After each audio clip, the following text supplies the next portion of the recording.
working together and listening to everyone is important because all decisions should be made with all our people, not against them.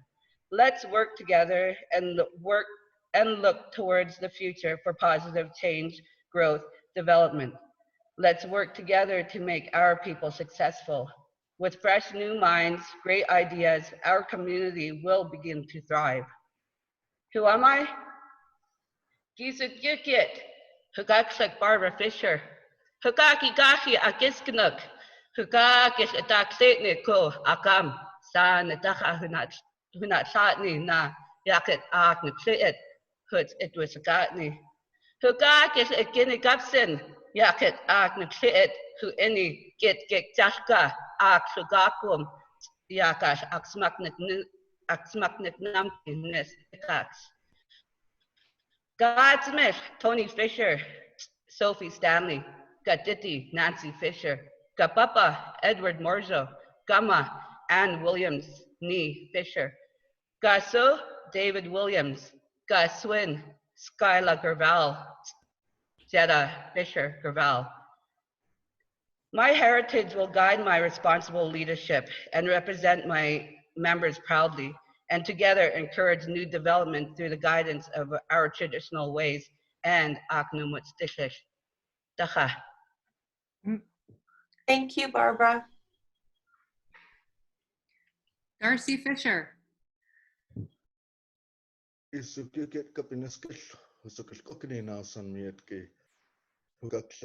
Fisher. I am grateful to be here and to be able to meet with everybody online and to have this candidates forum as we're entering a new world of digital connection with our people.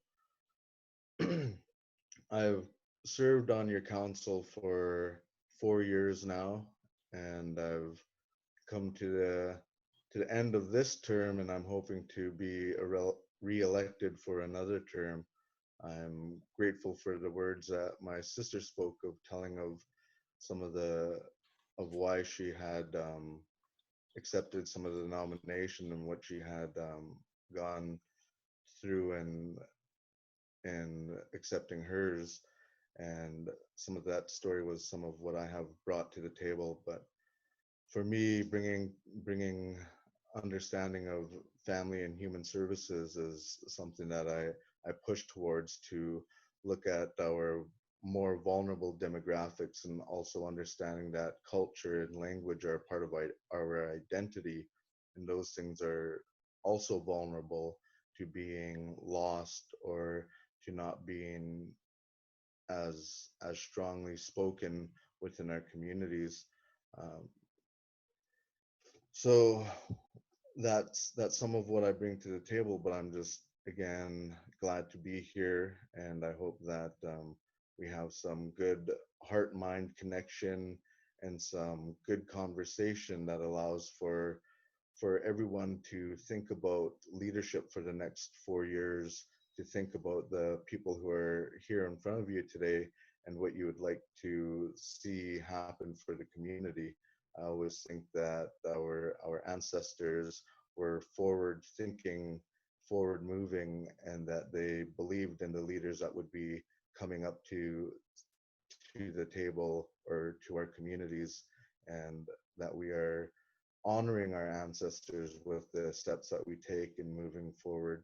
I think it takes a strong community to do what we do, and it takes strong leadership to do what we do. But it's I'm just grateful to be here today, and dachas. Thank you. Excellent. Alan Nicholas. Can you hear me? Yep. Good evening. Thank you very much for attending the All Candidates Forum. I'd like to start by thanking the nominee and the seconder for my nomination. Culturally, I'm still learning. With my past, I've been brought up in a lot of the outside world and slowly still learning the traditional ways and stuff. But it's some things come natural or coming back naturally. Some things are struggling with. But what I want to bring to the table is my standards of professionalism, transparency, honorable, in ways where it benefits all of the Akisqnukniks, not just the community members. Over the past few years, 4 years, I've heard so many non-community members, outside members, struggling with issues and stuff, and second guessing leadership on why they're supporting so much on reserve stuff. But like before, I have served on council in 2015. I had to cut my term short due to work and due to family illness. So I'm been out of the limelight for a little while here, but over the past few years, I've had lots of people come up to me and ask me if I'd ever run for council again too. And I said I have to discuss that with my family and my wife and stuff, because we've gone through quite a bit, and to be strong enough to be in that position, to be able to take the mental stress and everything that this position brings forward in ways. And so I accepted my nomination, and I feel stronger. I'm clean and healthy. In more ways, I've been clean and sober and drug-free for over 20 years. And I've worked a lot outside the community, but I've always had people ask me why Akisqnuk is so plentiful and the membership is there. And it's because of our history with sports and athletics and the membership, and trying to bring that back to the forefront with the new recreation center and healthy communities, healthy team meetings and stuff. And just trying to help people, younger generation. For the last few years, I've been employing band members on reserve projects with wildfire reduction and off reserve. I still hire First Nation members and continue that. It's sort of teaching some life skills to people that haven't had it, and it's a struggle sometimes, but it's working. Some people are making it, and some are struggling, but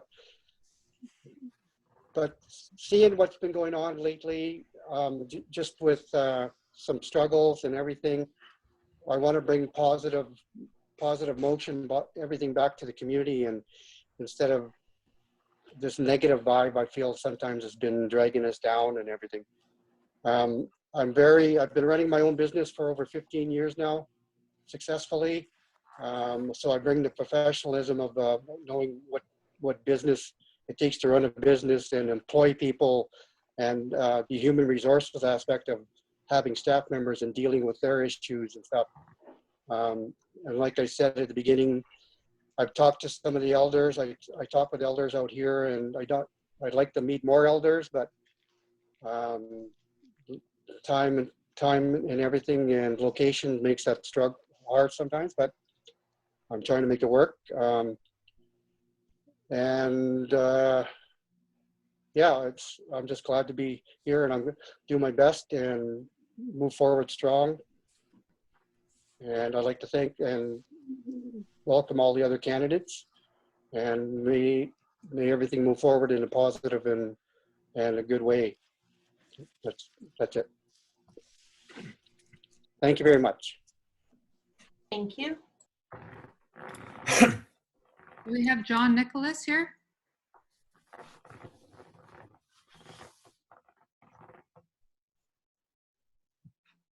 I don't hear John Nicholas. Ryan Nicholas? Yep. Okay, can you hear me? Yes. Yeah, okay. Well, I just want to say hello to everyone, all the band members from all over. I just want to thank the nominator, Donna Nicholas, and my seconder, Jason Nicholas. I just want to give a brief background and introduction to the fellow members that don't know who I am. My name is Ryan Nicholas. My parents are Patricia, Patsy, and Terry Bonesy Nicholas.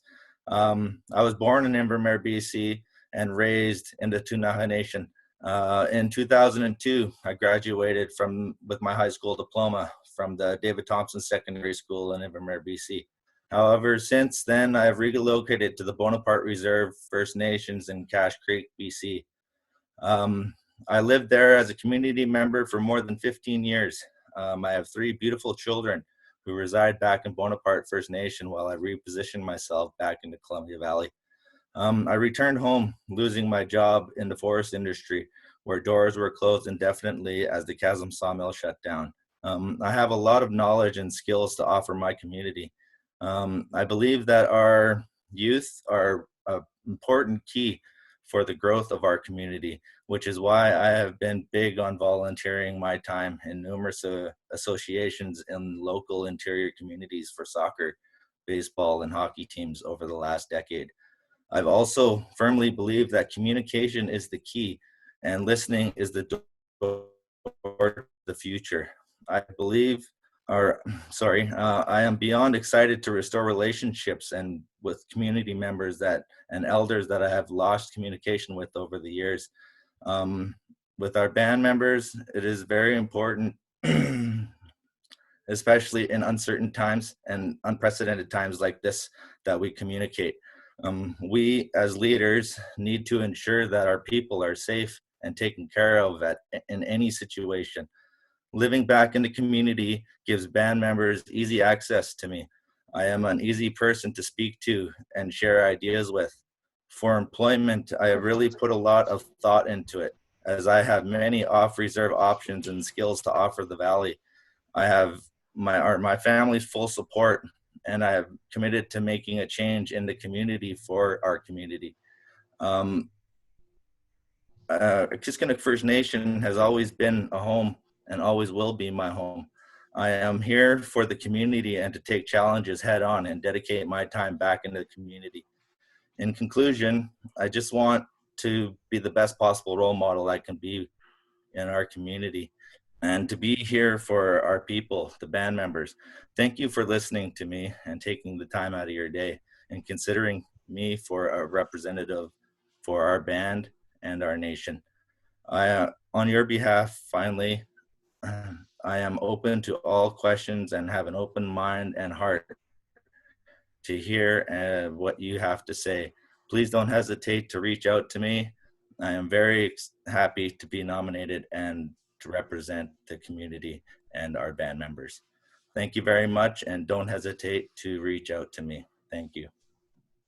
Thank you. Excellent. Lillian Rose. Akisqnuk. I just want to say that I'm very happy to be here with you all tonight, all 22 of you that are online. So thank you for braving the new age that we live in. And I know I struggle with the push to be connected at all times, but I try to live a life in balance. And I've thought about what I would say, and I thought I was really wanting to just sort of list off everything I've done of like my resume, and I thought, probably not. So I thought I'd just speak from the heart about what I feel I can contribute to Akisqnuk. I've spent my early years at St. Eugene's Mission, which ended up leaving an impact on my life, my family's life. As a result of my mother attending and my grandmother, I was not fortunate enough to have been taught Ktunaxa. And it was always a source of shame. I think my mother would shame us, and then we'd have to blame her because she didn't teach us, and it just kind of went around and around. But very early on, I spent and made a commitment that I would learn as much as I could about being Ktunaxa, about Ktunaxa traditional territory. And as a result, I spent most of my career involved in archaeology, in research, archival research, and traditional use studies within the context of resource management, so mining, forestry, those kinds of things. And so I'm also worked for the provincial government. I worked for the Ministry of Forests for a number of years locally, was able to really spend that time getting to know the territory.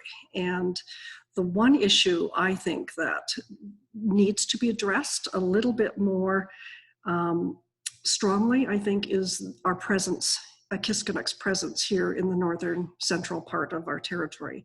I really feel that we need a stronger voice. I feel that there's many opportunities that we have not, for whatever reason, been able to take advantage of. And so I feel that my experience working for the provincial government, the federal government, with industries like Tembec and for the Ktunaxa Nation and with Teck Coal, it gives me an opportunity to take a look at what opportunities are there and to take advantage of that.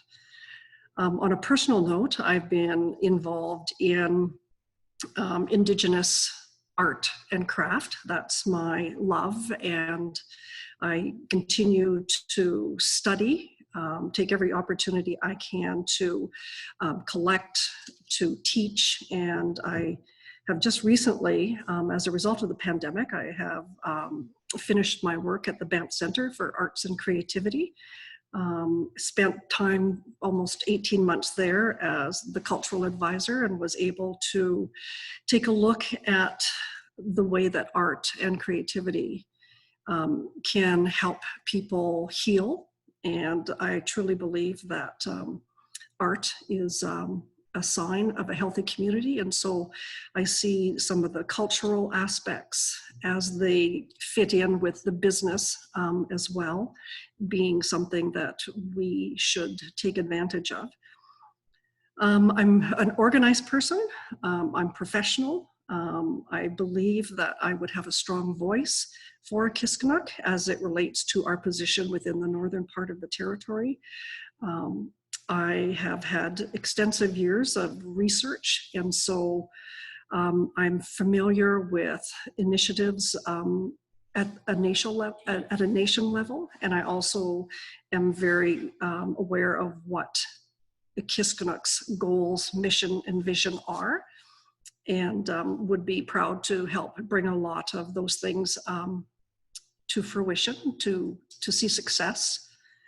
I've been involved in the community. I was the president and CEO of the Akisqnuk Development Corporation and managed to have day-to-day knowledge of the various entities that Akisqnuk owns, Little Badger, the Guide Outfitting Territory, Lakeshore Resort. So I have a hands-on knowledge. I also had a very successful time at the ADC until Chief and Council had other plans, and but still see the amount of work that was done by the board of directors for that entity, and was proud to have been a part of that.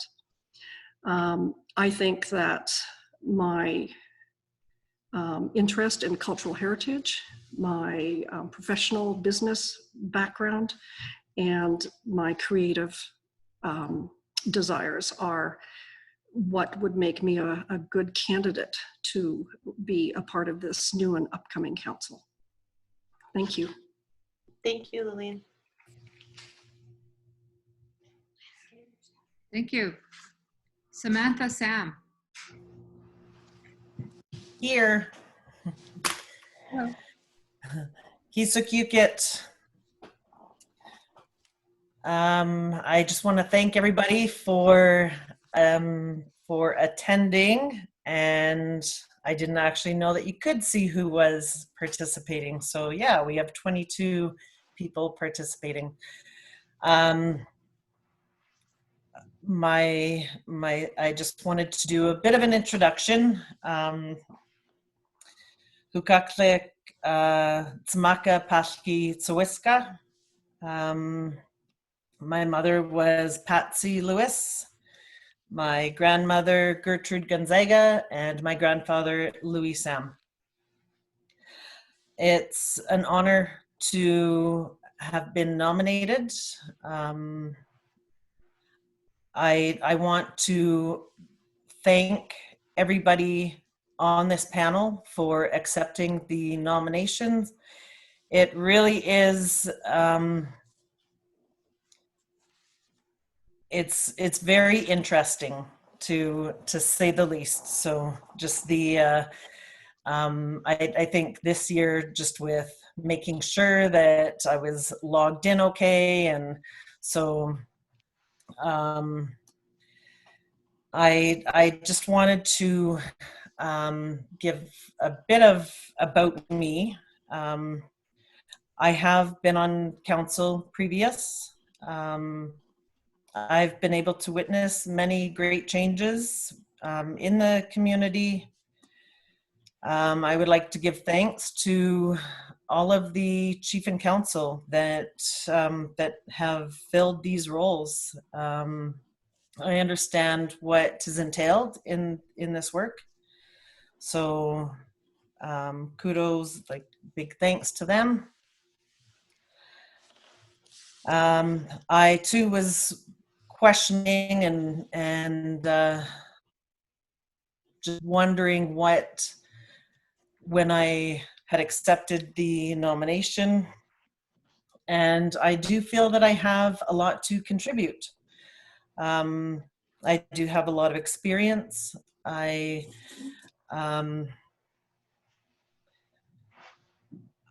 As everybody else that has spoken previous, we want a better community. I know that we're not there yet, but we're well on our way.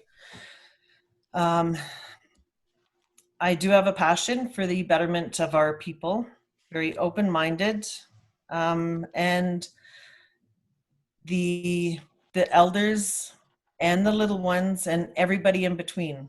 I think that there have been some people that have come home that have found their way, and I want it to be a safe place. I want it to be a place that everybody is feeling welcome, and I believe everybody has a job and a role in the community, and I like to advocate. I do ask questions, and I do feel that I would be a good candidate. So, yeah, I would just like to thank everybody, and tacha. Thank you. Okay, thank you, everybody. I'm going to start off by asking questions that have come in, and then we'll open the floor for questions from the attendees that are here.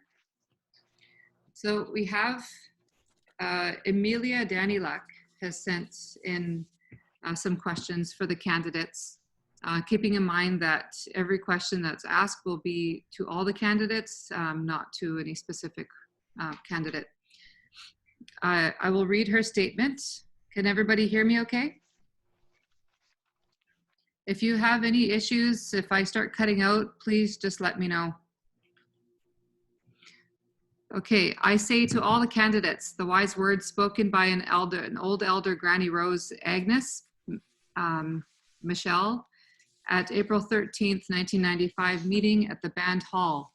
She reminded the 58 band members in attendance.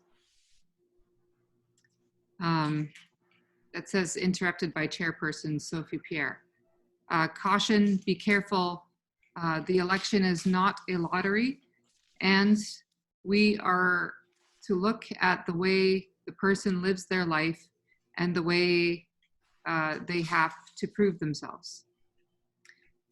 Then she gave an example of the real way. We Akisqnuks voted. The chief, Aniston, passed on the members, came together to vote for the worthy person to be new chief.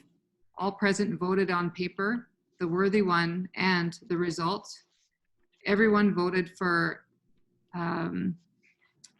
is it Houston Michelle? Houston Michelle? Please correct me if I mispronounce anybody's name, to be their leader.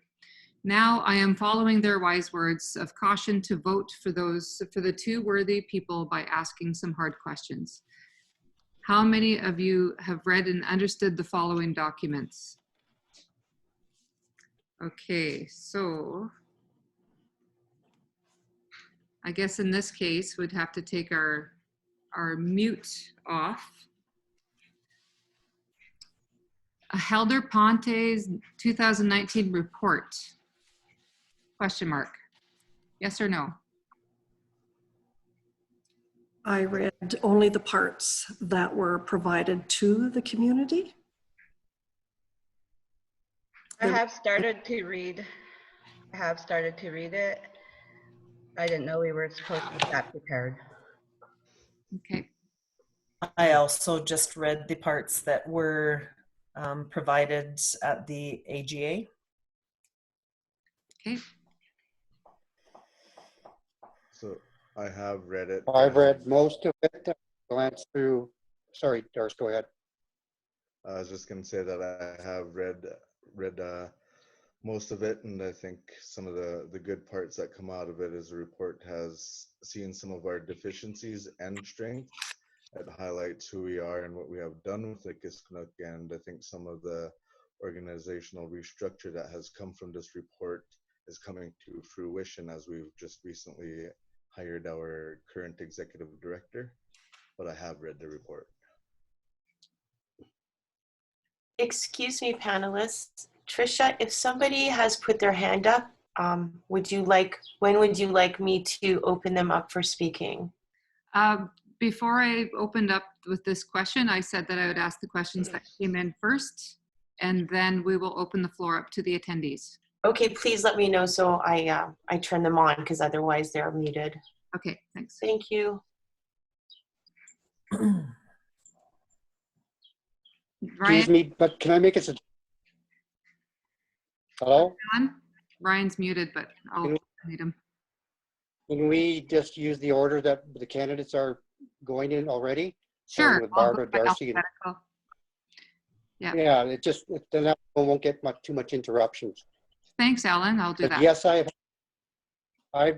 read most of it. I've glanced through a lot of it, and I'm seeing some of the changes that are trying to take place. And yeah, so it's a long document, and it's going to take a long time to go through it with everybody. Some people don't understand it, so we don't have the people here to explain a lot of the ins and outs of the document. Okay, thank you, Alan. Ryan, you're muted.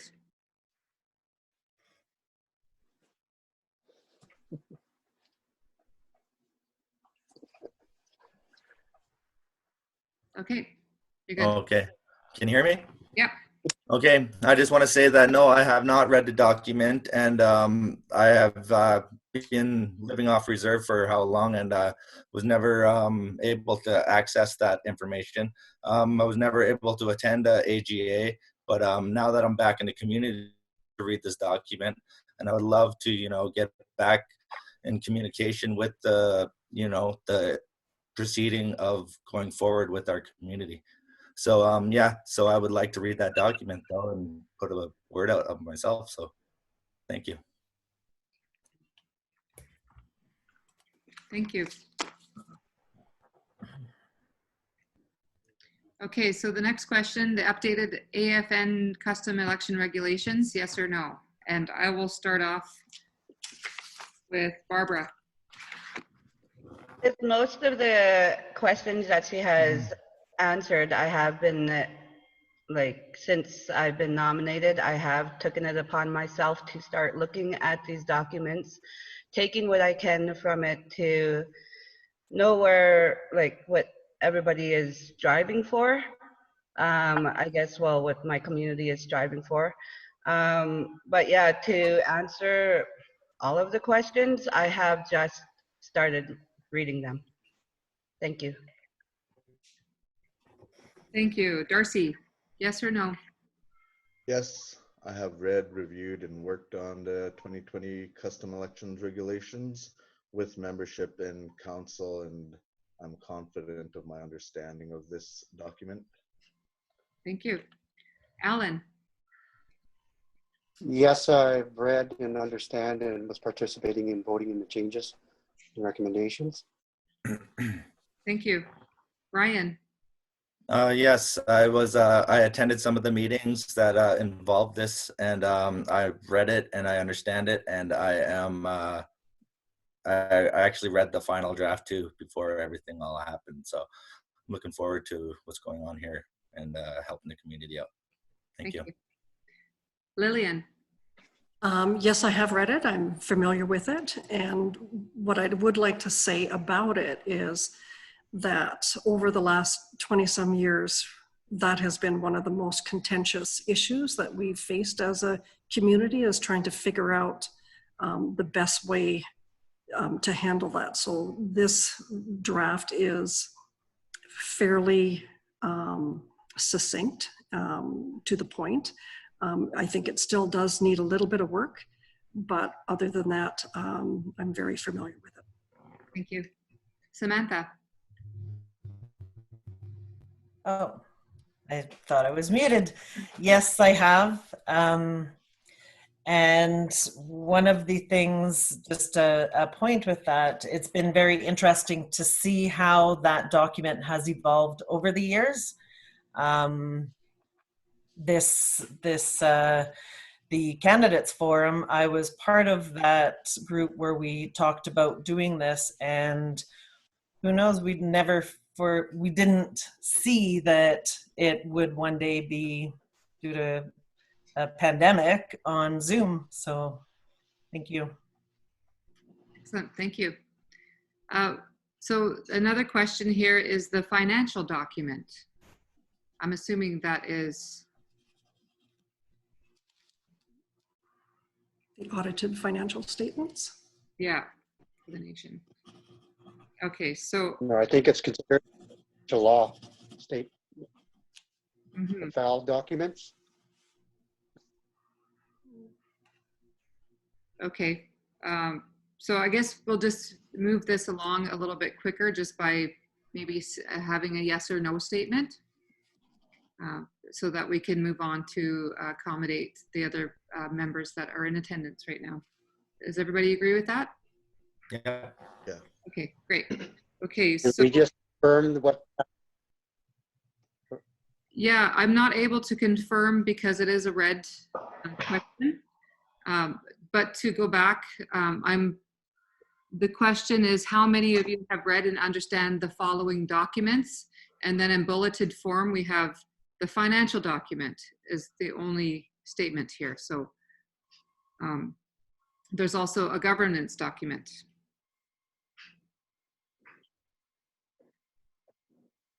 Are you familiar with a governance document?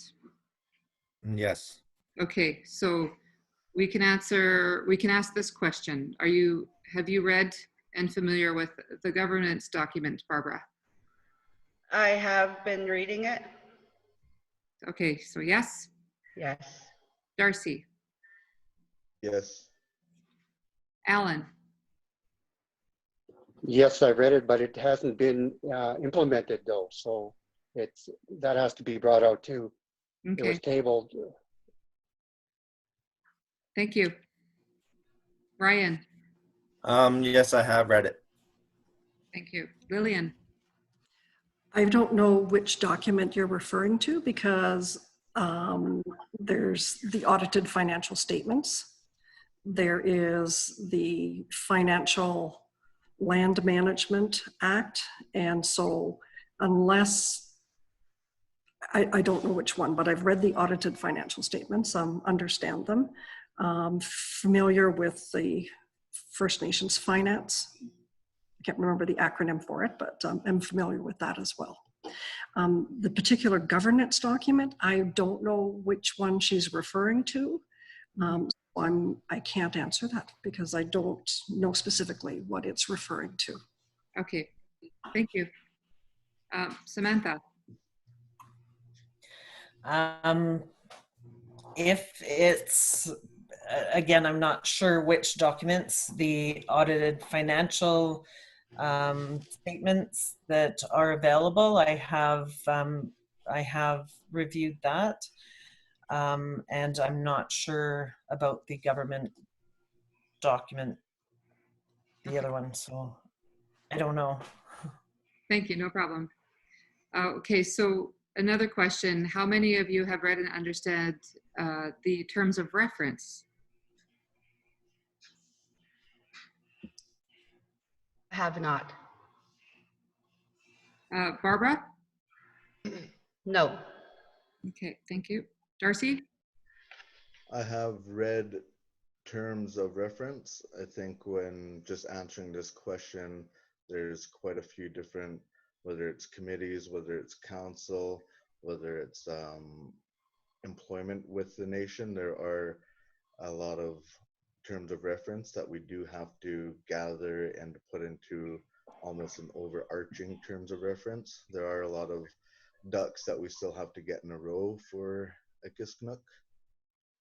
But yes, I've read terms of reference. Thank you. Alan? Yes, and the same as what Darcy's mentioned, that there's so many different kinds of terms of reference within the organization. It has to be specific in order to answer it correctly. Yes. Thank you. Lillian? Again, I'm just going to say every committee will have a terms of reference.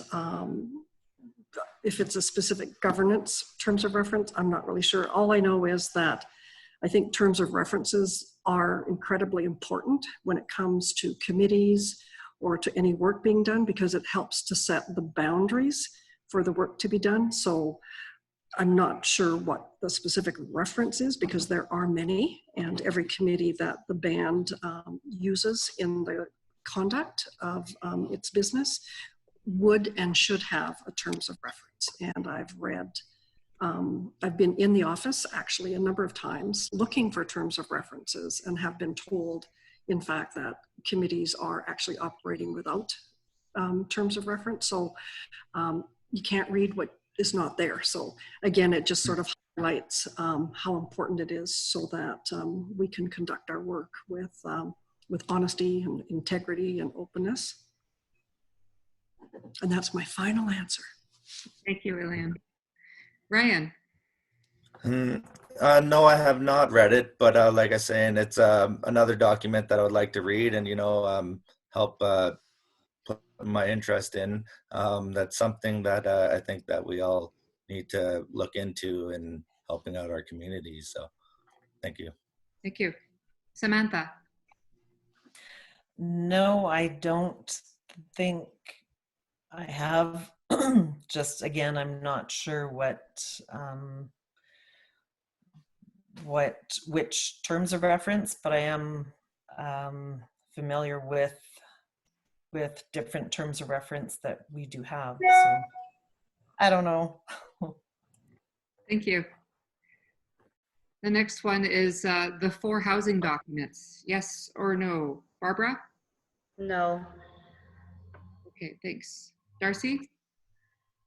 Yeah, I've seen quite a few different housing documents, but also different housing strategies. So I've seen a few, yes. Thank you. Alan? Yes, the only one I haven't really looked at is the housing authority and when that's being implemented or not. Thank you. Ryan? Yes, I have, and yes, I understand it. And then I think we just need to, communicate some more for everybody's opinion. So yes, thank you. Thank you. Lillian? I have read the overarching housing strategy, but sometimes when I read documents and I feel that they're not quite meeting the goal, then I have a tendency to put them aside. And so I would definitely commit myself to becoming very familiar with all of the documents if and when I'm elected. Thank you. Samantha? No, but I would be interested in being able to access these documents to read. Excellent. Thank you. The previous chief and council meeting minutes. Barbara? No, I haven't. Thank you. Darcy? Yes, being on council, I've read the previous minutes for the last 4 years. Okay, thank you. Alan? Yes, I have. I'm down to 2008, I think, or 9. So Thank you. Ryan? No, I haven't, but that's more documents that I would like to get my hands on and, put some more time into, reading that stuff. So Thank thank you. you. Lillian? I don't, not by any stretch of the imagination, but I have read some of the more recent ones. I also have attended in person some of the chief and council meeting minutes. I rely on the overall plan and budgets that get presented to us at AGAs in order to believe that the chief and council are following the directives that they've received. So I don't make a point of asking. Sometimes when I do come into the office and do ask for it, it's not an easy process, but I do understand that with technology, you are able to access them on the civic website. So if and when I get elected, I would make a point of going back and finding out reasons for decisions so that it could help guide in not overturning things, but helping to have an understanding of what the council was thinking when they were making those decisions. Thank you, Lillian. Samantha? No, I haven't. It's the challenge with the pandemic and with the changes at the office. It's not very easily accessible. Okay, thank you. Next question. Have you read and understand the employment labor law?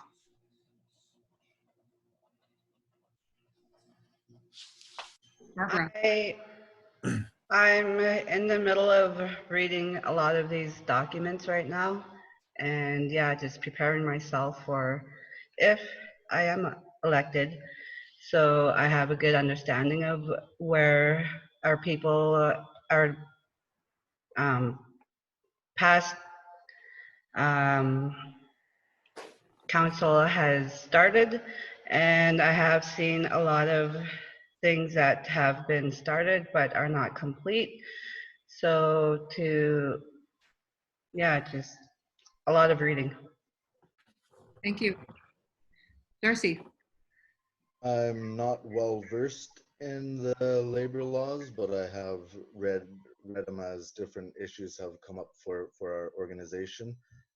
I read it to better understand in hopes to remove barriers for members seeking employment within our organization. It's things that I'm learning and that I will continue to learn. Thank you, Darcy. Alan? yes, the Canadian federal labor standards and the provincial.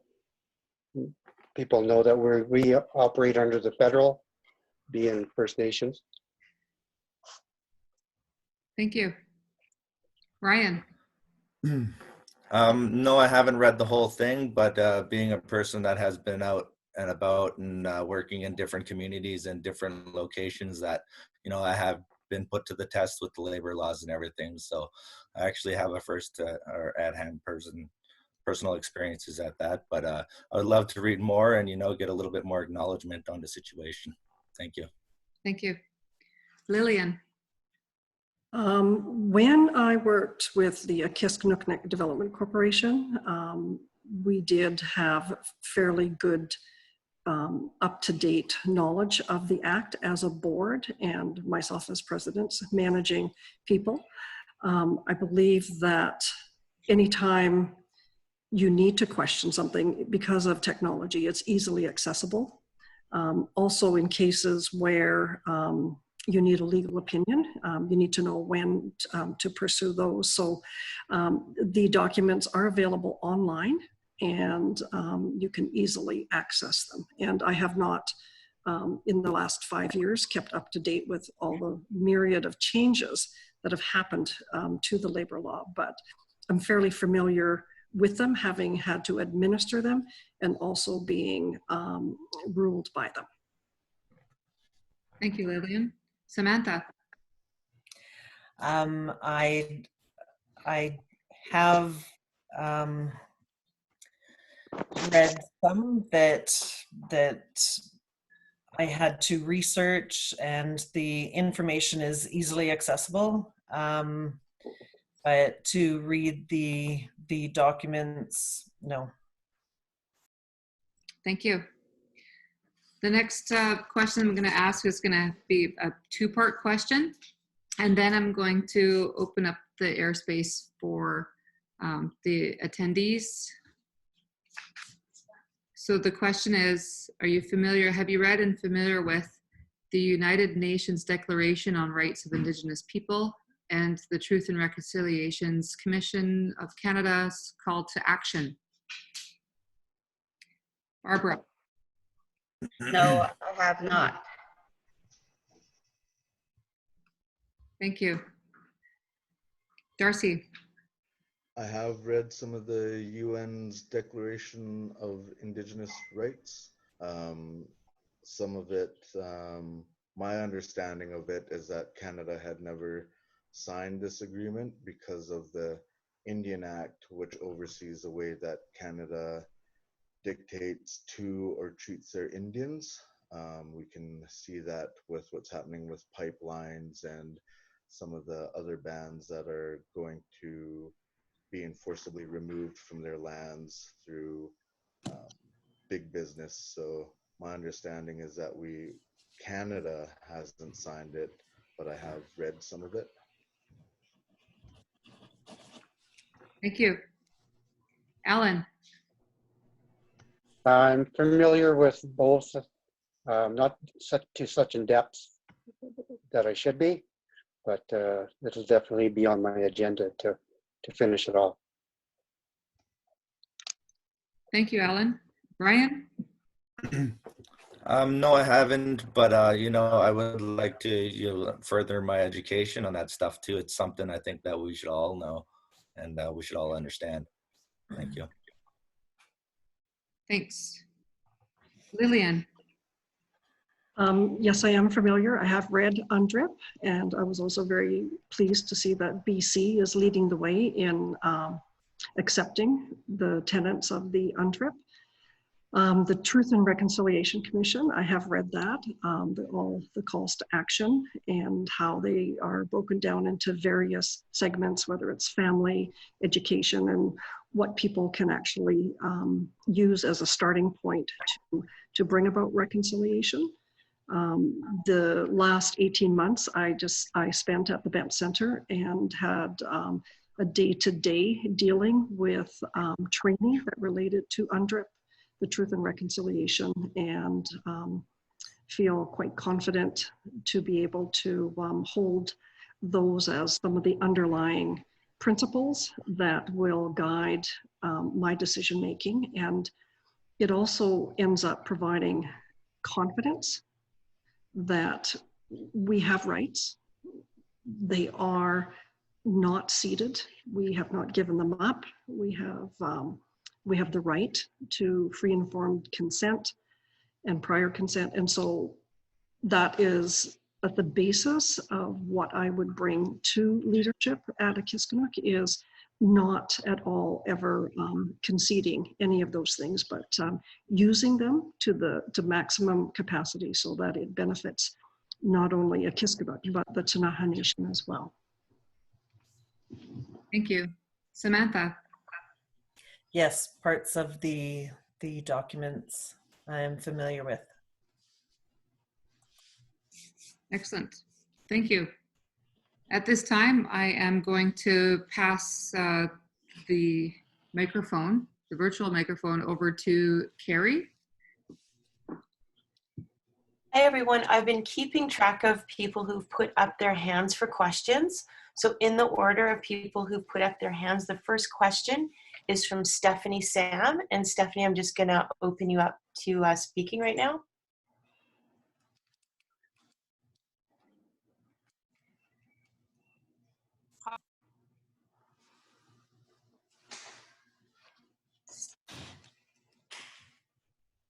Are you able, is your speaker working, Stephanie? It says she's on mute. We'll try I again. think There we I, go. there we go. Sorry. Is that working? Yes, we can hear you now. Okay. No, I realized that my button was actually pressed when I was trying to show somebody else that button. So I didn't have a question right now. Oh, no problem. And just to remind everyone, all of the electoral and your questions, to try to please keep them under a minute. And Stephanie, if you do have another question, please let me know. I'll put you back on the list. Okay. The second question is from Janice Alpine. Good evening. Okay, so quiet, everyone. I appreciate you stepping forward and after asking or answering the questions. One of the things that a lot of you must know of me by now is the communication and how important that is, and understanding how and the different types of communication, as well as the healthiness of our community. I'm not going to sugarcoat anything right now because we know the difficulties that we are going through right now. Mental health, mental wellness is a huge area that we're working on. It seems that we go into trends with Akisqnuk, and I know I've been involved with Akisqnuk for a long time. And our long-term care as well as looking after our elders. One of the things that I've realized, that I've recognized, is the leadership and the strong leadership that we need. Right now, I want you to let me know what you see yourself when you take the lead in some of these decisions that are made. Oh, yes. Thank you.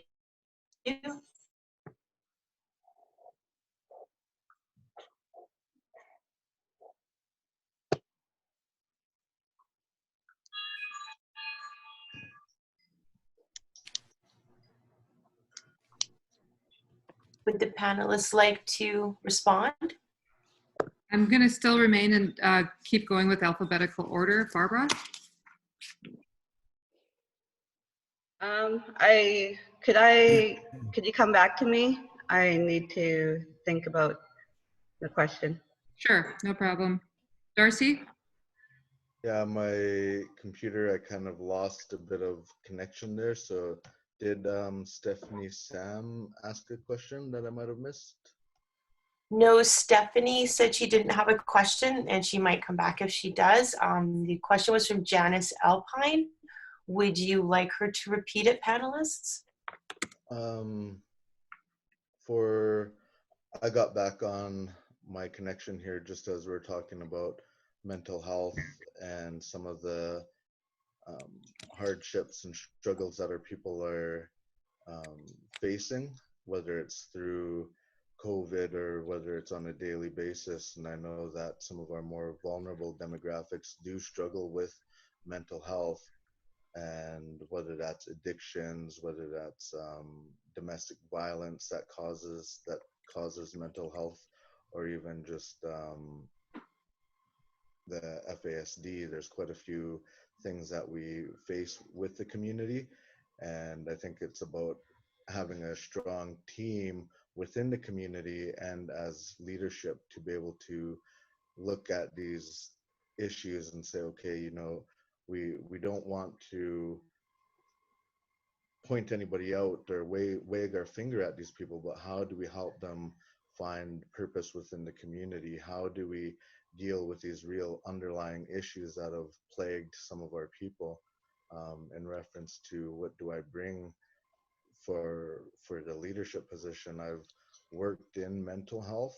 I've seen that we've got a very, for lack of better words, very shit way that we deal with people with mental health. A lot of the times they're placed on the back burner and we're determined to get funding out of them as opposed to helping them without funding. I think we as a community, looking at strong ways of doing that, we can provide the funding in order to assist mental health, our vulnerable demographics, our people who are struggling. Thank you, Darcy. Alan?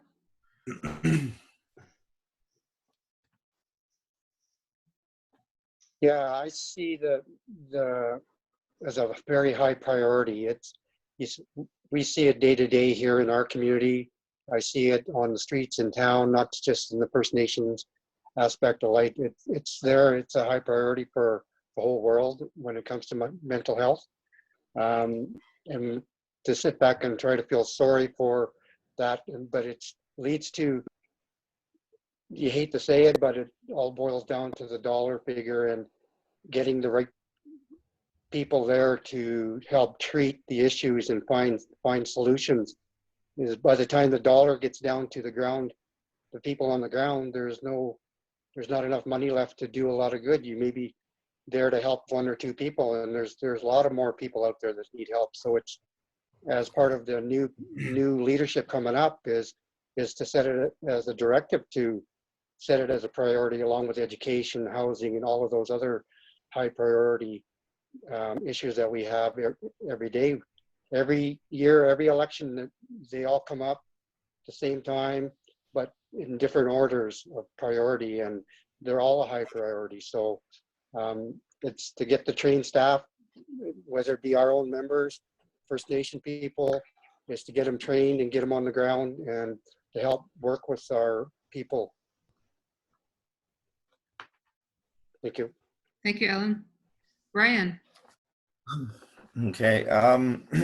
For mental health and stuff, I just, as someone who has struggled with mental health problems as a troublesome teen, I just want, as for myself, to overcome and to turn my life around and and my mental health. It just shows that I have a lot to offer and to to help heal the mind. So I just want to put that out there, that I went through a lot of stuff back in my days, and so I just want to let everybody know that I do have a lot to offer in that situation. Thank you. Thank you. Lillian? I appreciate the seriousness of mental health that we see in our community.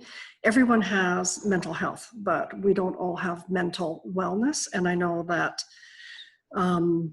there's a trend. I used to work for First Nations Health Authority, and they dealt with a whole series of issues around health. And it was always really depressing. And what I really like about what they have done is that they've turned all of those things into positive statements. So rather than talking about, suffering with mental health issues, they talk about mental wellness. So they develop programs and services and provide funding to support mental wellness, which I really like. And I think that having raised many children who are victims of fetal alcohol syndrome, and realizing that that is something that you can never recover from. It is a brain injury. And I think a lot of times we think our membership should just, get better. And that unfortunately is not a reality. So I really feel comfortable talking about it. But I also would be committed to being creative about solving some of the issues that our community members face. But I also know that I'm not here pointing a finger at anyone saying you're not mentally well, but we all have mental health. And I've had things happen to me in the last probably 8 or 9 years that I would not wish on anyone. And often I don't think I handled it very well, but I also believe that mental wellness, mental health, it comes from trauma. And so we know all about trauma. We are all the survivors of trauma. And that also provides understanding. When you understand what trauma does and how it ends up manifesting itself in people's lives, it also gives you the ability to have compassion. but also there comes a point too where individuals need to take personal responsibility too. So there's a fine line that you have to balance between personal accountability. I'm sorry, Lillian, you're over your time. You'll have to Okay. close it up. Thank Okay. Thank you, Lillian. Samantha, Couple seconds to close it up. Go ahead. I just wanted to let you know. 2 minutes. So, thank you for the question. I think that education is a key piece. Recognizing trauma and recognizing trauma that we all carry. Putting a name to it. That I think that being able to do that and collaborating services, and I don't think putting, when you have to meet people where they're at different stages in their wellness, but having services and information available. Thank you. Thank you, Samantha. Carrie, do you have another question? Yes, the third question is from Rosemary Phillips. I'll just open her. There you go. Hello, everyone. So Hello. my question for you is, sorry, that's not the question. How will you serve your off-reserve constituents and ensure that there is equitable access to programs, services, and resources for off-reserve? Thank you. Barbara? I think with nowadays technology, we are doing a good job at, well, how everybody's coming together with this Zoom. I'm one to always look at brighter ideas and ways to engaging with our community. I like to celebrate our people in a number of ways where we come together and I kind of got off. I'm like, sorry. You're gonna have to come back to me. No worries, Barbara. Darcy? So for on reserve, off reserve, I think looking at our off reserve constituents, as you had mentioned, part of that would be a high level of communication, and not just for the off reserve, but being able to communicate with everybody. And I like the idea of this Zoom, but I also like that the plans moving forward for Akisqnuk as we're moving into funding a new technology grant and being able to boost our internet service, our computer access for members, and then being able to get more committee members connected through Zoom or that remote connection. Also being able to be from off the community and going into communities like Akisqnuk, down to Montana, whether it be through celebrations or gatherings, to be able to bring our people together with that like-minded connection and being able to celebrate who we are. That's one of the things I'd like to see, is more celebration that our people are connected in those ways. But we're moving towards technology and also being able to speak to our members by phone, by email, but looking at strategizing communication so that we can better serve all our members. Thank you, Darcy. Alan? Yes, thanks, Rosemary. I know that's been a question of yours for quite a few years now, and it's still coming up with a solution. But with me, I'd like to try to identify a lot of the membership that's outside the community, outside the traditional territory, and identify the needs that the membership is looking for. whether it be health or education or housing. I mean, that's to be able to identify it gives you a direction and a target to set out for. And within the 4 years, the term of office, it gives you the timeline to be able to try to coordinate with the off-reserve, outside community, outside territory membership. But it's the overall goal is to identify with all of the membership, whether they want to be included or they just want to be left alone, or what their needs would be, and have the communication with the internet, Facebook, Zoom, is to have that line for them to send questions and answers and maybe recommendations into to review. Thank you, Ellen. Ryan? You're on mute. Okay. Oh, there we go. Good. Okay. Okay. First of all, I know we have a majority of our membership that does live off of reserve, and me being one person that went through it for a long time. Communication is the key. We got to find out who is all living off reserve. We need to find out what the wants are. We need to find out what the needs are. And just see what we can provide for them, and communicate is the main key, is to find out what people need and want. Thank you.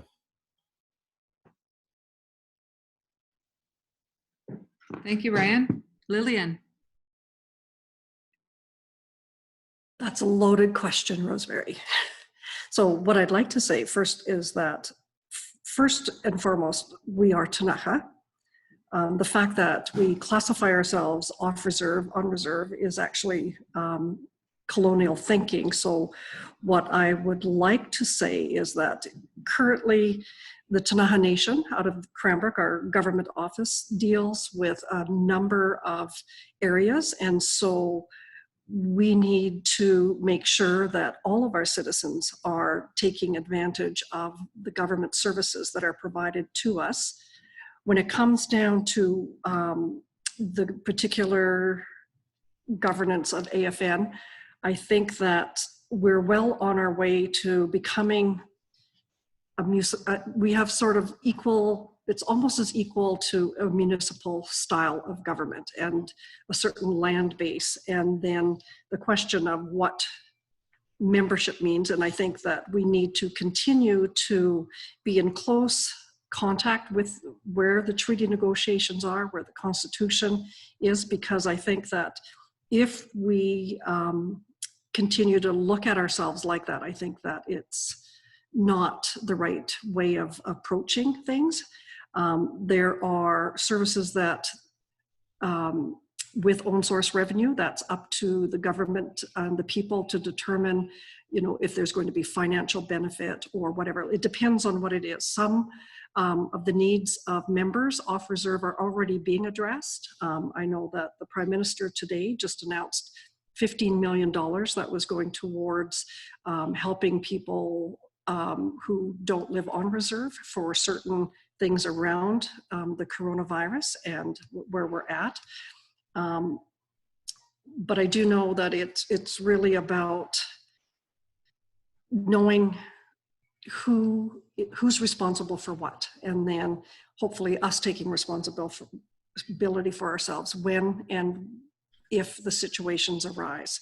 So I'm not sure. I think when you talk to people, you can categorize what their issues are. And so as long as you're listening to what people are saying and you can categorize it, you can then direct them into the proper path, whether it's through the nation, whether it's the province, the feds, or because we are able to be self-governing, then if there are needs that are not being addressed, then that's where we have the privilege of working together to come up with ways to meet the needs of all of our membership and also contribute to the nation as a whole.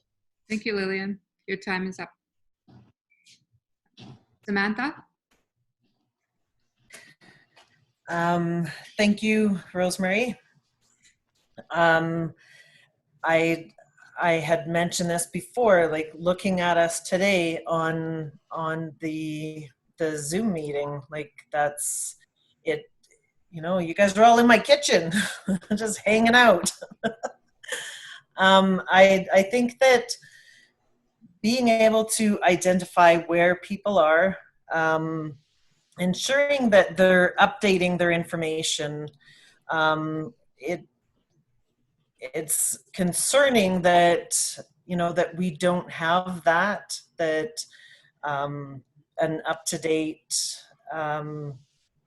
mail out or a list. And again, I think that you being able to be creative, and when we're negotiating, when we're discussing, and picturing that all of that membership, everybody, whether you're on reserve, whether you're not on reserve, that's who you're speaking for, that's who's with you at that table. And I think being able to reach out to some of the people that don't live in the community, I understand how that feels to be, you know, you almost feel alienated. And so being able to give them that sense of belonging and being able to reach out to all membership, whether they live on reserve or off reserve, I think that that's very important. The communication and Zoom meetings. You know, we've got the technology, and yeah, it's exciting. Thank you, Samantha. Barbara, would you like to finish your statement? You have 1 minute. Okay, thank you. Um, as I do live off reserve, I just want to thank the chief and council prior to, because you guys have already made us feel part of the community. We read it all the time in the newsletters. I kind of get mine a week later, but that's besides the point. Facebook, Zoom, anyway, like even a phone. I'm very engaging. I love to talk to people. Well, I love to talk. Um, so, and I can listen. But yeah, I believe that with how everybody has been communicating with us now and in the past, it's working. Thank you. Thank you, Barbara. I'm going to take a moment just to give you guys a 5-minute break to grab some water or a bathroom break if you need. And when we reconvene in 5 minutes, we will get back to the list of questions. So we'll see everybody back here at 6:33, or sorry, 7:33, your time.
Okay. It's now 7:33. We'll wait for the rest of the panelists to enter.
Welcome back, everybody. We'll continue on with the All Candidates Forum, and I'll just pass it off to Carrie to continue on with the list of questions that she has queued. Hi, everyone. I just wanted to also read quickly the people I have on the list because a couple people have disappeared. Maybe just send me a note or raise your hand again to let me know you do, in fact, still have a question. I have the next question is coming from El Keynes. And then Pete Sanchez added a question onto the live question feed, which has now been removed. And the third person is the anonymous question, and we'll read the live question feed as they come along. But the next electoral question is coming from El Keynes. Hi, can you hear me? Yes, no problem. Thank you. Hi, this is Leona Keynes, off reserve, I suppose you want to say, up in the Yukon. I don't think I have a question. I'm listening to all the candidates, and I have to appreciate that it's a hard decision. I think I have a statement, and my statement is I try to be involved as much as possible where I live, and I feel that I have some pretty good feedback and communications, and I do come on to the reserve. Welcome. I guess what my statement is, when I do find information that I have, my husband working for Department of Immediate and Northern Affairs, sometimes he comes up with something, I can send it right away when it's regarding to all First Nations. I have sent some things to Chief and Council, but I feel that some of the things that I forward through email that I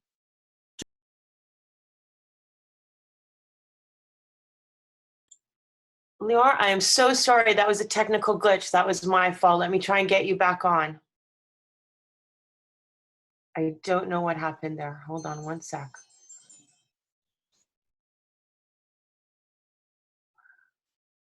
Oh, goodness. Can you hear me? Yes, are you still there? I'm so sorry. I'm here. Can you hear me? That's so funny because I said I don't always feel that I get acknowledgement after I send a document out or something of the sort. Because most of the documentation that I do send, it has to do with funding regarding First Nations, and I like to say that I like to do that to forward it on to help all First Nations. on or off reserve. And that's the only statement I would like to, if you're going to be on chief and council, because I will put my vote in, is that I like to at least be assured that you did receive something, just acknowledgement. And because I kind of question that, and I question that when it comes to the other questions people are asking, is like, oh, are they reading the documents? Are they taking the time? If you're going to be in this leadership role, I take it very seriously, and I like to ensure that the people that are speaking on my behalf are actually listening to the members, and no judgment, non-biased, and be communication and stand for all, no matter if they're dealing with mental health, which is across the country. Dealing with mental health is an issue itself, which I then look at leadership as role models as well. So, because you have to have a healthy mind when you're running and you're going to be representing and speaking on behalf of all the community members. So that's what I'm looking at. But I guess it's just acknowledgement when I do send these documents forward. Thank you. Thank you, and sorry again for the technical problem. Would you like the candidates to comment on that? Not unless I wanted to. This is food for thought that they need to, in my opinion, just think about, because I do question if I do come to AGM and if I'm being actually listened to or things are being acknowledged. I will take that into consideration the next time election comes in. Okay, super. Let me offer that to the candidates. Is that okay? Is that okay, Tricia, if we offer the candidates to respond? Yes, I will continue with alphabetical order. Barbara, would you like to comment? Yeah, I just wanted to say that it is. I'm sorry, my mind is gone. Okay, sorry. I'm like really nervous, and I'm not usually this nervous, but yeah, I just want to say that I'm one to come and talk to. I'm very good at listening. Love to have a good conversation, sit down, have coffee. If you need any, like, I don't know, just a shoulder to talk to, I'm here. And yeah, mental wellness is a big issue. We have to be able to acknowledge that and help the people that we can identify that has that illness. However, I believe that self-identity is very important, and as a knowledge holder, it brings pride to a person. Just knowing your background, who you are, and I know that identity is one of our biggest issues with our youth. We need to help them more involved, and need to start to implementing a lot of our teachings back into them. Um, I don't know if I really did talk about, sorry, but yeah, Daka. Thank you, Barbara. Darcy? Yeah, I'd just like to start off by um, saying that the question that was posed by Pete Sanchez is still on there. You can click on the Q&A, and there's one that says answered. I had accidentally answered it, and it removed it from the thing there. I thought it was open to be answered by everybody at that time. I'm sorry about that.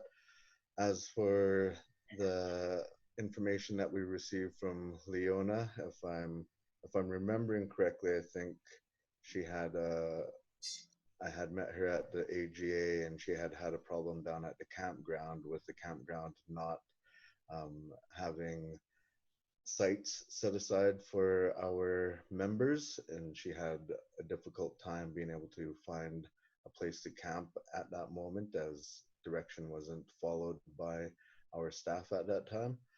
But I do see quite a few things come in from the email, and I guess we should acknowledge that better in saying that we do pass the information on to our staff that do follow up with those funding opportunities on reserve, off reserve for Indigenous programs, and that we do appreciate input from off reserve members, and that we welcome any kind of information that comes to our table, and we do distribute it to the proper staff to take care of those kind of things.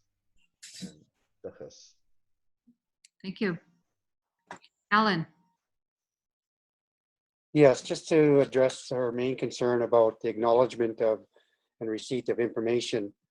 There's numerous steps to take. If you contact the band hall generally through the receptionist, then goes to executive assistant, communications coordinator, and if you still haven't received an acknowledgement, then it's better to phone and try to contact with somebody, or now we have the junior administrator and anybody else on the staff to acknowledge it, and then make sure it's moved forward.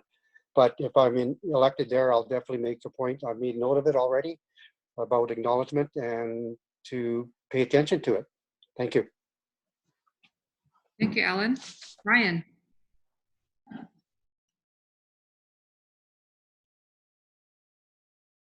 You're on mute.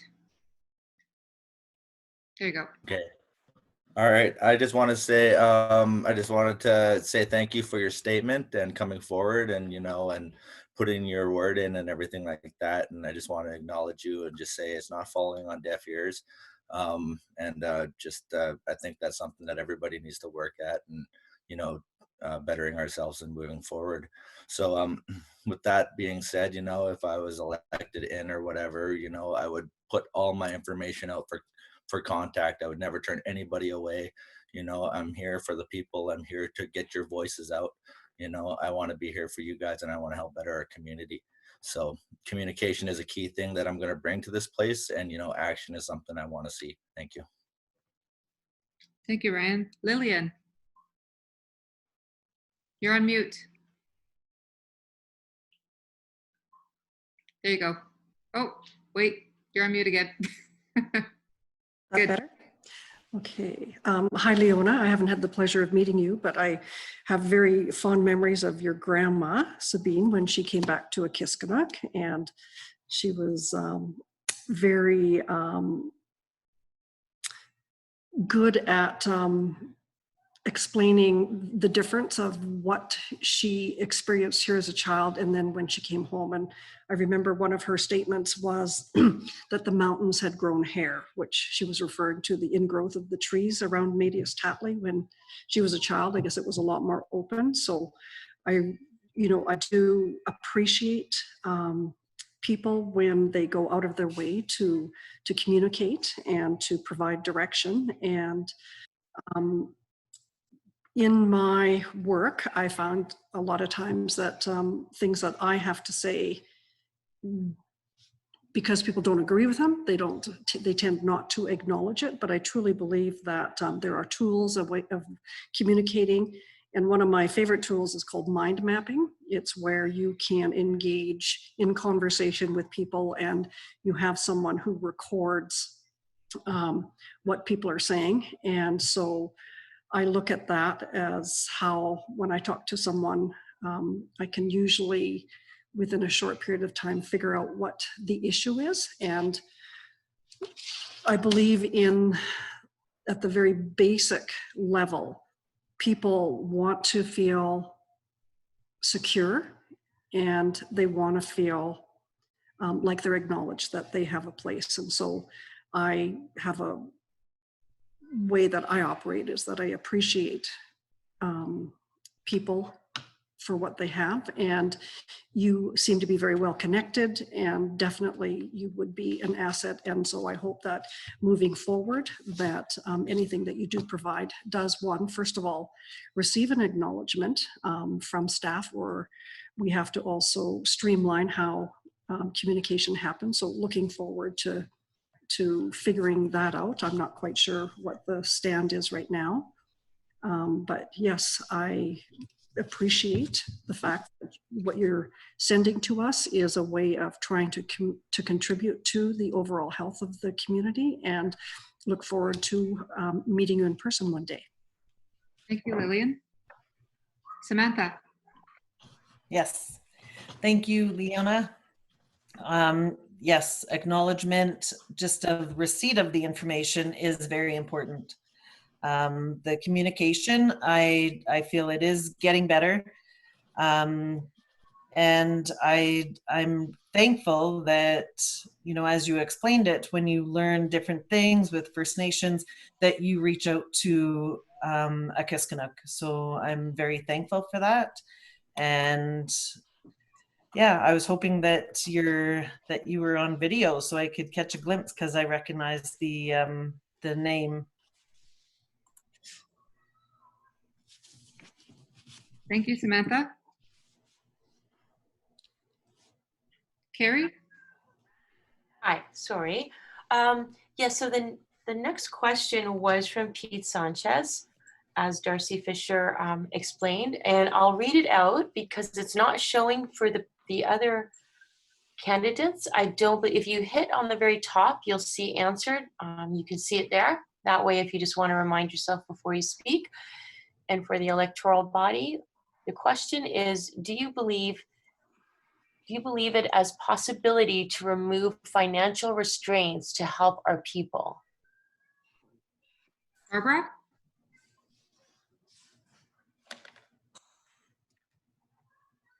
Sorry, could you repeat the question?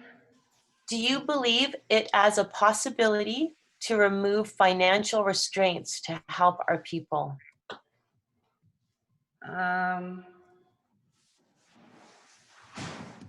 Sorry, I can't really answer that question.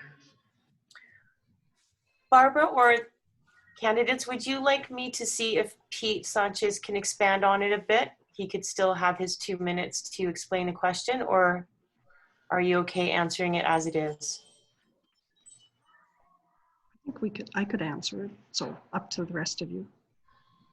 I would like him to explain a little more. Okay, Pete Sanchez, if you're still there, I'm going to open up your option to speak. If you'd let us know if you'd like to add to that.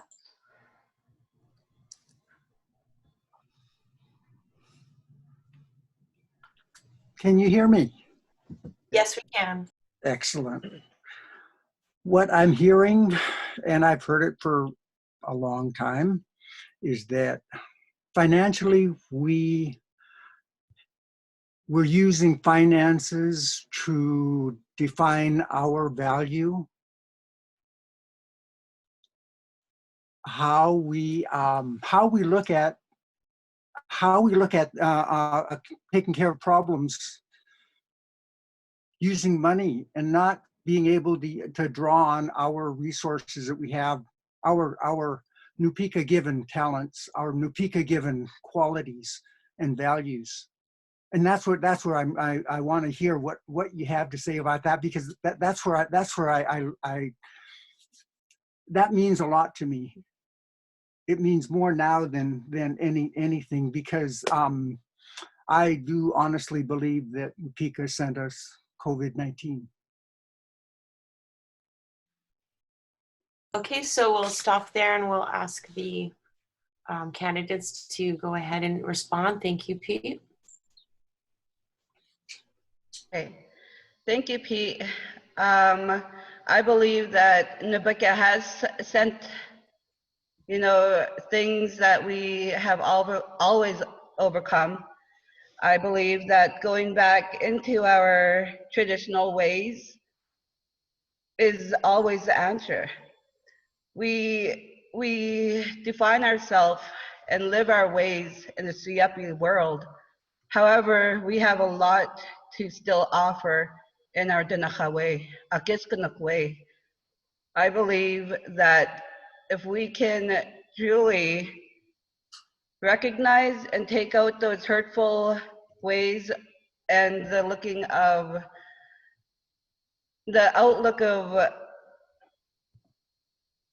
not having to use money as a crutch or the reason why we can't help people. We have a lot of people in our community that are educated, trained, and if we give them a chance, will help. I believe NABICA will guide the right decisions for our people, and that we need to remember that the security of our people and just the security of them, to always listen, talk, engage. What is your problem? Well, let's find a solution. Tacha. Thank you, Barbara. Marcy? Yeah, I'll share some of the answer that I had put forward. I think it's very possible to remove the financial restraints that we've put on ourselves. Some of the problem is we limit ourselves by lack of communication and involvement from off-reserve members. I think the steps that we're taking with Zoom and moving into this digital era, I think we're moving in the direction to get more off-reserve and overall membership involved in that decision making. Some of it also comes down to trust of our leadership. How much trust can we give our leadership to manage finances properly? And I think that's something that we all have to work towards, because it's a very real conversation that we have to have when we're worried about how those dollars in the bank are going to look, but we don't spend them, or we hold on to them so tightly without making any movement for our people, then it becomes a problem. I wish that we could move to a place without money, and that we would be able to have our skills, from knowledge, traditional knowledge to language, have those things be implemented, whether it's food security through community gardens, but being able to help each other in the way that we move forward.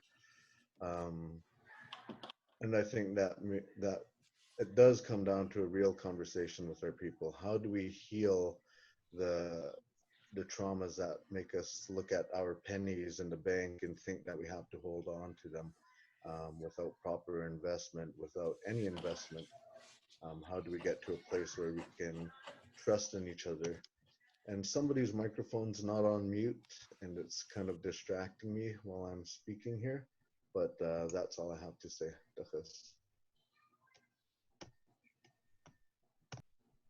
Thank you. Alan?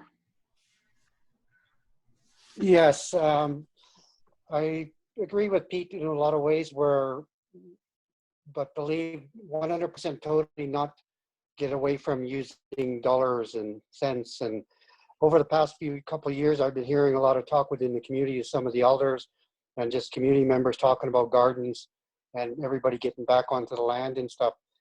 I mean, yes, it would be great to do that, but use the money wisely to support that membership, to be able to go and do that, whether it buying your supplies and needs and for irrigation purpose, using the money to produce water, productive water sources. I know over the years I've gotten out of going on the land and hunting and supplying my meat and stuff, but I see that there is membership within the community that goes out and helps when the need is there. I mean, all you have to do is ask for the help. Some people may be too proud to ask, but then there's other people that abuse it, and it's a right given to us by the Creator. But some people are abusing it. We need to teach them the proper methods and the ways to deal with it. And that's 100% totally no, but there's a good chance we could do a lot more with less money and spend it wisely and be meticulous. Thank you. Thank you, Alan. Ryan, you're on mute. All right. Okay. Hey, Pete, I just want to say hi. Yeah, to answer your question here, the possibility of removing financial restraints is, I think, over the last few months, this pandemic here has really opened a lot of eyes and realized that, like there is possibility of leaning away from that and, and supporting ourselves as a community with like everything from the land. Knowing around here that on the Akisqnuk that, you know, the reserve has like elk meat stored and is willing to give it out and stuff like that. That's one thing is, and another thing is, I remember growing up on this reserve and back in the day, and used to have so many like young culture camps for kids and stuff where our elders and our knowledgeable people, they would come in and they would do and teach and show us the native ways. I think that's something that we've trailed off on, and that's something that we need to bring back. And so I think that's one thing is with communication with the elders, I think is something that really needs to be pushed forward, and we need to bring all that back. Our traditional ways is one key thing, and our language and everything, it needs to come back, and it needs to come back strong. Thank you. Thank you, Ryan. Lillian, you're on mute. Okay. Am I? Okay. Hi, Pete. Nice to hear from you. I would like to say that the question, you can look at it in a couple different ways. I think that, as I'd mentioned earlier in one of my responses about self-governance and the fact that in order to maximize own source revenue, because that is where you have the freedom to design, develop program services, whatever it is that the people are wanting. There's no restriction to what we want to use those monies for. I believe that there are some elements of traditional governance that we still maybe don't recognize it as traditional governance, and I think that's still valuable. The one thing I learned in the last probably 2 months was that we take a lot of we take a lot for granted, and I think that when stores were closed down, some of the things that I took for granted, all of a sudden 6 weeks later, they don't seem so valuable anymore. So I think that as a people, we need to recognize that there is a spiritual world that we live in. Napika is a big part of that. He gives us gifts, he gives us challenges, and being able to keep that in perspective. It'll also, when it comes to dollars, we have to recognize that money is just a tool. It's a tool that we can use, we can invest, we can use, capitalize in order to get the things that we really need. And right now I look at the reserve lands, and I remember when all of these fields were under production. I remember my great-grandfather, Dominic, he was chief for many years, and he got the tractor. And so I remember when it came down to him having to get and consult with the people in the community, that he would take that tractor and put my niece Janet on the back of the wheel well, and he would literally drive from house to house, and he would tell people, what the business was that needed to be attended to. And he always, from my perspective as a little girl, was good about consulting with the community. And so there are things that I think we need to invest in, and that I think water is the biggest thing. Right now we have water rights in perpetuity on Windermere Creek and on Medias Creek. And right now, would you be able to wrap up your... Yes, I will. And so I think what we need to do is we need to be able to take the dollars that we do have, invest it, and also benefit from it as well. Thank you. Thank you, Lillian. Samantha. Yes, thank you. I think that if you have clear policies and also the ability to think outside of the box, Too often it's, no, you can't do that. No, you can't do that. You know, so being able to think outside of the box, getting creative. If one person is having difficulties with something, chances are somebody else is going to be also having those challenges. So, and I throw caution of picking and choosing who you're able to help, hence the clear policies. Otherwise, there's no rhyme or reason. And sharing knowledge and inventory of people's skills and contributions. You know, what people have to offer each other.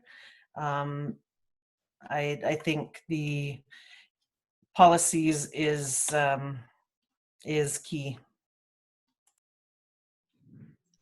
Thank you, Samantha. Carrie, do you have another question? Yes, we've got one more question, and then Trisha, I'll turn it over to you for the email questions. The last live question is from an anonymous speaker, and it said, good governance describes the mountains, treetops, and river edges. Do you agree with this concept? Will you maintain leadership? Will you maintain a leadership role and not micromanage? Great. Barbara? I agree with the statement or the question, because yes, we always have to remember that we have our lands, our waters, our rights, our responsibilities to our people, and that what was and micromanaging is one thing I do not like to do, and I don't like people doing it to me, so no, I would not. And overall, I believe that everything will have to go back to Akisqnuk. Thank you, Barbara. Darcy? I like the idea of the mountains, treetops, and river's edge. Having been to a few Dan George sessions, I like the idea of it. I think that there could be more room on how we invite the elders and knowledge holders to our table to provide guidance for better leadership. And I do think that it isn't our role to micromanage. The hard part on answering questions as leadership is traditional forms of leadership, trying to distinguish the business of the Akisqnuk First Nation and also being a role model for our people, and understanding that we're a role model for not just Akisqnuk, but all of Ktunaxa. There's a lot of young people looking up to us and wondering what we're going to do for them. And we do bring knowledge from the mountaintops, but I think that idea of what does the mountaintop mean and how do we gain that knowledge, being able to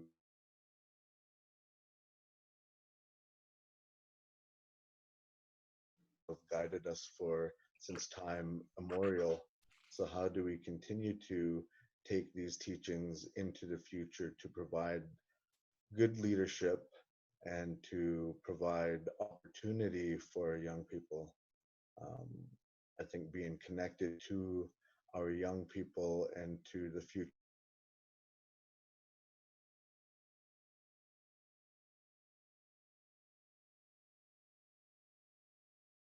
mountaintop, treetop, river's edge thing is it kind of limits our connection to the community when it's only open to leadership to take part in these conversations. We kind of remove ourselves from that, and I think we should be more open to our community members, Ktunaxa Nation members, so that they can learn about the same things that we're learning. Thank you, Darcy. Alan? Yeah, I agree to it to a point. It's just the way it's expressed in through these workshops that were put on by Dan George. for an example, when I was first elected the first time around on council, I had to have it pointed out to me to quit micromanaging me, to quit interfering. It's once that was presented to me, it sort of opened my eyes, and I had to step back and say, yeah, you need to identify it. And whether that to be defined on what you're pointing out is, it's more of a, we're more political side of it, and micromanaging, trying to micromanage the business and administration side doesn't work. It's creating conflict between memberships, and a lot of outside membership doesn't see what goes on. So to a point, as long as it's identified by each individual member on that council at the time, the difference between micromanaging and the political side, that's where you're going to have to maybe get that synchronized thinking and moving together instead of moving backwards and taking 10 steps forward and taking 20 steps back. So that's the main point that needs to be identified right at the beginning of a term when individuals are elected. Thank you. Thank you, Alan. Brian? Hello. Yeah, I just want to say that I do agree with the concept and the good governance thing, about the mountains and the treetops and the rivers. But one thing we have to remember is those conditions, the mountain, treetops, and rivers, they always, they change. So I think changing for the better and for the good of the people is something that we need to do, and and keep moving forward. So with the leadership roles, I think everybody needs to just, be an ear for our community members and help our people that are going to help you become a leader that they want. So I think micromanaging is not a good thing for to bring in to do this kind of work. I think everything has to be very vocal, very communicational, and I think everybody just needs to have their word, and they just need to be heard. So I'm not really for micromanaging, but I would like to just say that I'm here for the people too. Thank you. Thank you, Ryan. Lillian? The one thing that came to my mind when this whole subject comes up about micromanagement is that things like the governing style that we are adopting or have adopted as a result of the Indian Act is democracy. And it's foreign to kind of the traditional form of Tanaka governance, where people all had a part to play. And, we didn't have just one chief, we had many chiefs, and they were all responsible for managing certain parts of our economy. And at that time it was ducks and geese and elk and animals and quarries and things like that. So to get back to that style of government requires that every individual can understand what their gifts and their strengths are, and that they do that work to the best of their ability, and that contributes to the whole. Unfortunately, in this world that we live in, we are exercising our democratic right in this very form.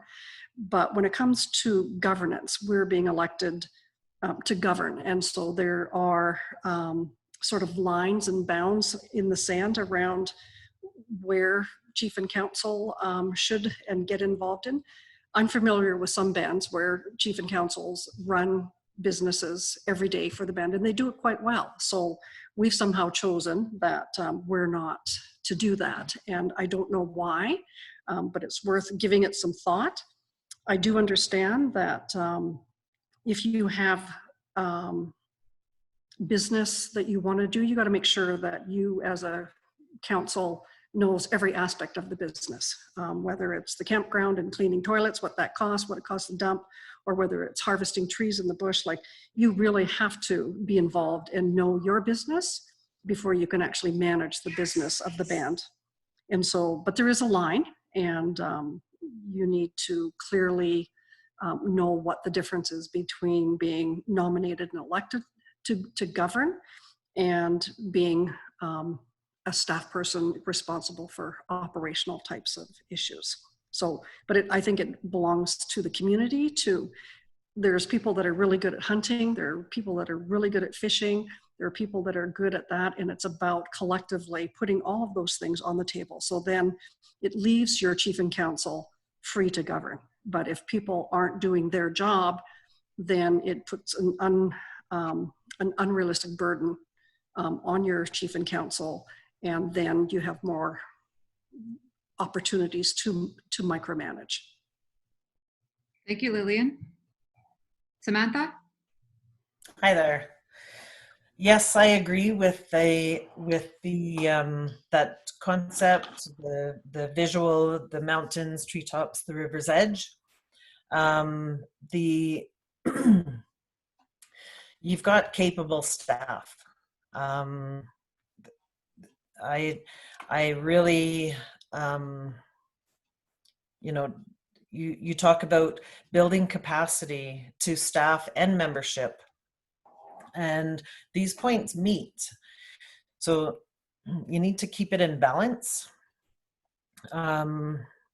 Otherwise, you're going to be dealing with floods, or you're going to be dealing with dry rivers. You're not going to have the water. So I do believe in that concept. And also recognizing that as an elected leader, you are one voice at that table. You're 20% at that table. So, you know, the caution of making false promises, that, you know, you get things out of balance, out of line, and it really can be detrimental to the community as a whole. It builds people getting upset about it. So just being able to keep that balance, I think, is key. If membership or staff are needing that capacity building, and I think that it's also it would be a good exercise to go through with membership, because membership also has a role. So chief and council has a role, staff has a role, and membership has a role. Hey. Thank you, Samantha. So I will now ask questions that have come in through email. One question: with your education level, how do you intend to run a multi-million-dollar organization? Barbara? That is a really good question. I think with the way things are going now and the stuff that we have to look at, and like there's a lot of stuff that has been not completed yet in the policies, procedures, and stuff. How would what I would do is do a training, a lot more schooling. I'm gonna have to, yeah, it's all about learning. My learning is ongoing, and with this being part of an organization like this is just a great way to figure out how to guide our people into the right decisions. Thank you. Thank you, Barbara. Darcy? My education, I have some formal education, and then I have the knowledge that I've gained through life experience, all of which I think is transferable to business, however that may be. But I know the most important part is being a part of a strong team, and also knowing the consumers if we're looking at this as a business. So being connected to the people who need the services, the deliverable services. But I think looking at Akisqnuk, it's not just business, we're governance. So we have health, we have education, we have employment, that all fall into our organization. So we have to be very well versed in all of these areas, we have to be able to advance our people to lead those areas as directors, as supervisors, as even people receiving services. So understanding the people, taking from life experience, those are all things that I would use in order to run a multi-million-dollar business. But also understanding that we have to build a strong team, and that we have to have trust in our team, that we have to trust our fellow council members, that we're all moving towards the same vision. Operating a successful business is moving towards that vision and having that vision for everybody and being able to promote that business in that way. Thank you, Darcy. Alan? Yes, I've got the small education, high school diploma, and but I make up for it in the life experience of running my own business for the last 15 years, and then being out in the workforce, out in the, I call it the real world, of working on multi-million-dollar jobs with BC Hydro, building roads and highways and infrastructure projects, and being able to be in at the ground level from design, budgeting, procurement, and then into production and right to completion. I mean, with our organization, most of it's there, the trained, being able to rely on the trained staff or the staff that's there building capacity, to trust the knowledge of the people that are there and give them the benefit of the doubt when it comes to their positions. And not just for staff members, but for contractors, membership too. I mean, like Lil was talking about, everybody has a bit to offer. I mean, it's to find that out and be open to listening to that, building capacity with, I've been asking everybody I meet is what is your interest? What do you like doing? Are you interested in machinery?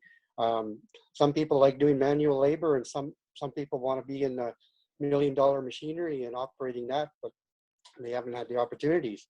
So with that, our organization has that ability to put people there, whether through governance or capacity building through facilities. We have lots of facilities within our organization, within Tanaka Nation, but it's opening up those opportunities. Thank you very much. Thank you, Alan. Ryan? Okay, I just want to say, first of all, would be we'd have to, well, with my education and my experience out in the real world, and having all the jobs that I have had and everything, I think we would have to, rely a lot on our staff. Like our staff they're educated and they're in there for a reason.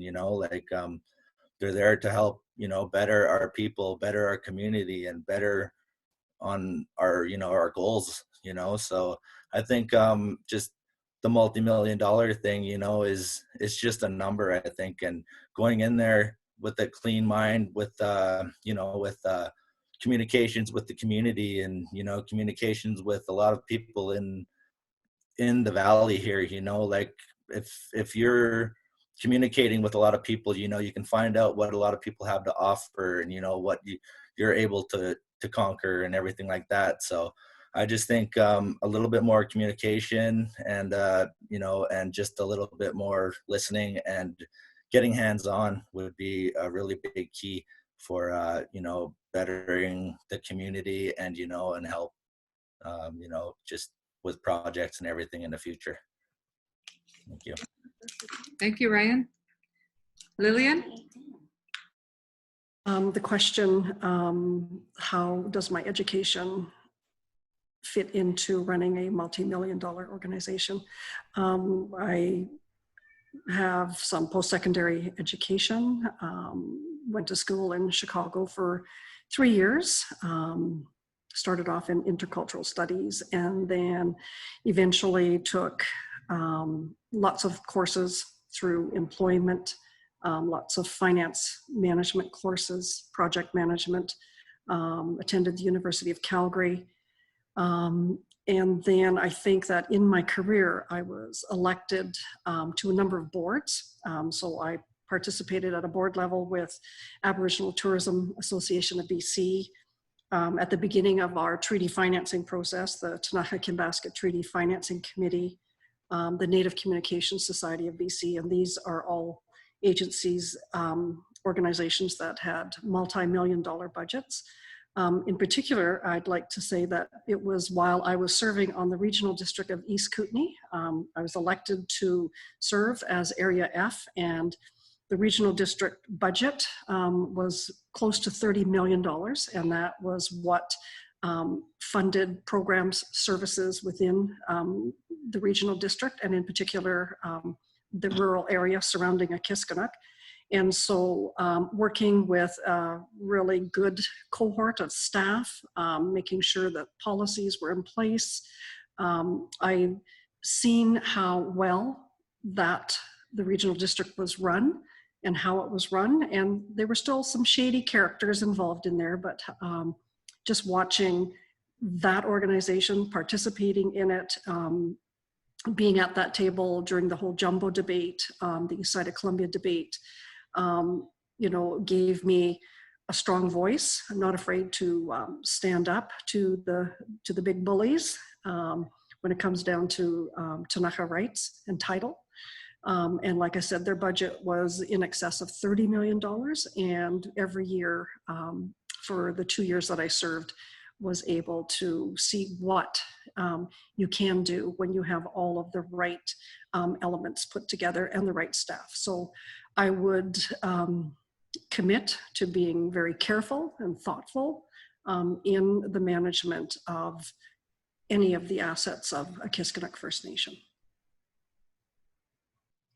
Thank you, Lillian. Samantha. Yes. So education and experience. I do have, like graduated, I do have some post-secondary, and people skills. You need to be able to communicate. I think I see it as orchestrating the decisions. So it's, although it's at the council table, discussions are happening, but there's a lot of stuff that goes into beforehand. You know, they're guided by membership and by staff. So I do have the ability, I do ask the tough questions. And I think that you need to have somebody that will be asking those questions and not just, you know, well, just let it go. You need to be able to ask those tough questions, and sometimes it's difficult. Sometimes, you know, but at the end of the day, you know that you're there for the right reasons. And I think listening with an open mind and being creative on when you're asking those questions from membership, making sure that they are informed, I think are really key. Great, thank you, Samantha. So just looking at the time, we are now at 8:30 Mountain Time, 7:30 Pacific Time. We still have about 10 more questions to go. Would you guys feel comfortable with continuing on and shortening our answer time to 1 minute each? You're all muted. Thumbs up. Yeah. Okay. Excellent. So we'll keep pushing through, and now we'll work with Carrie. Carrie will ensure that we stay on track with our time. Now it's 1 minute instead of 2 minute answer time.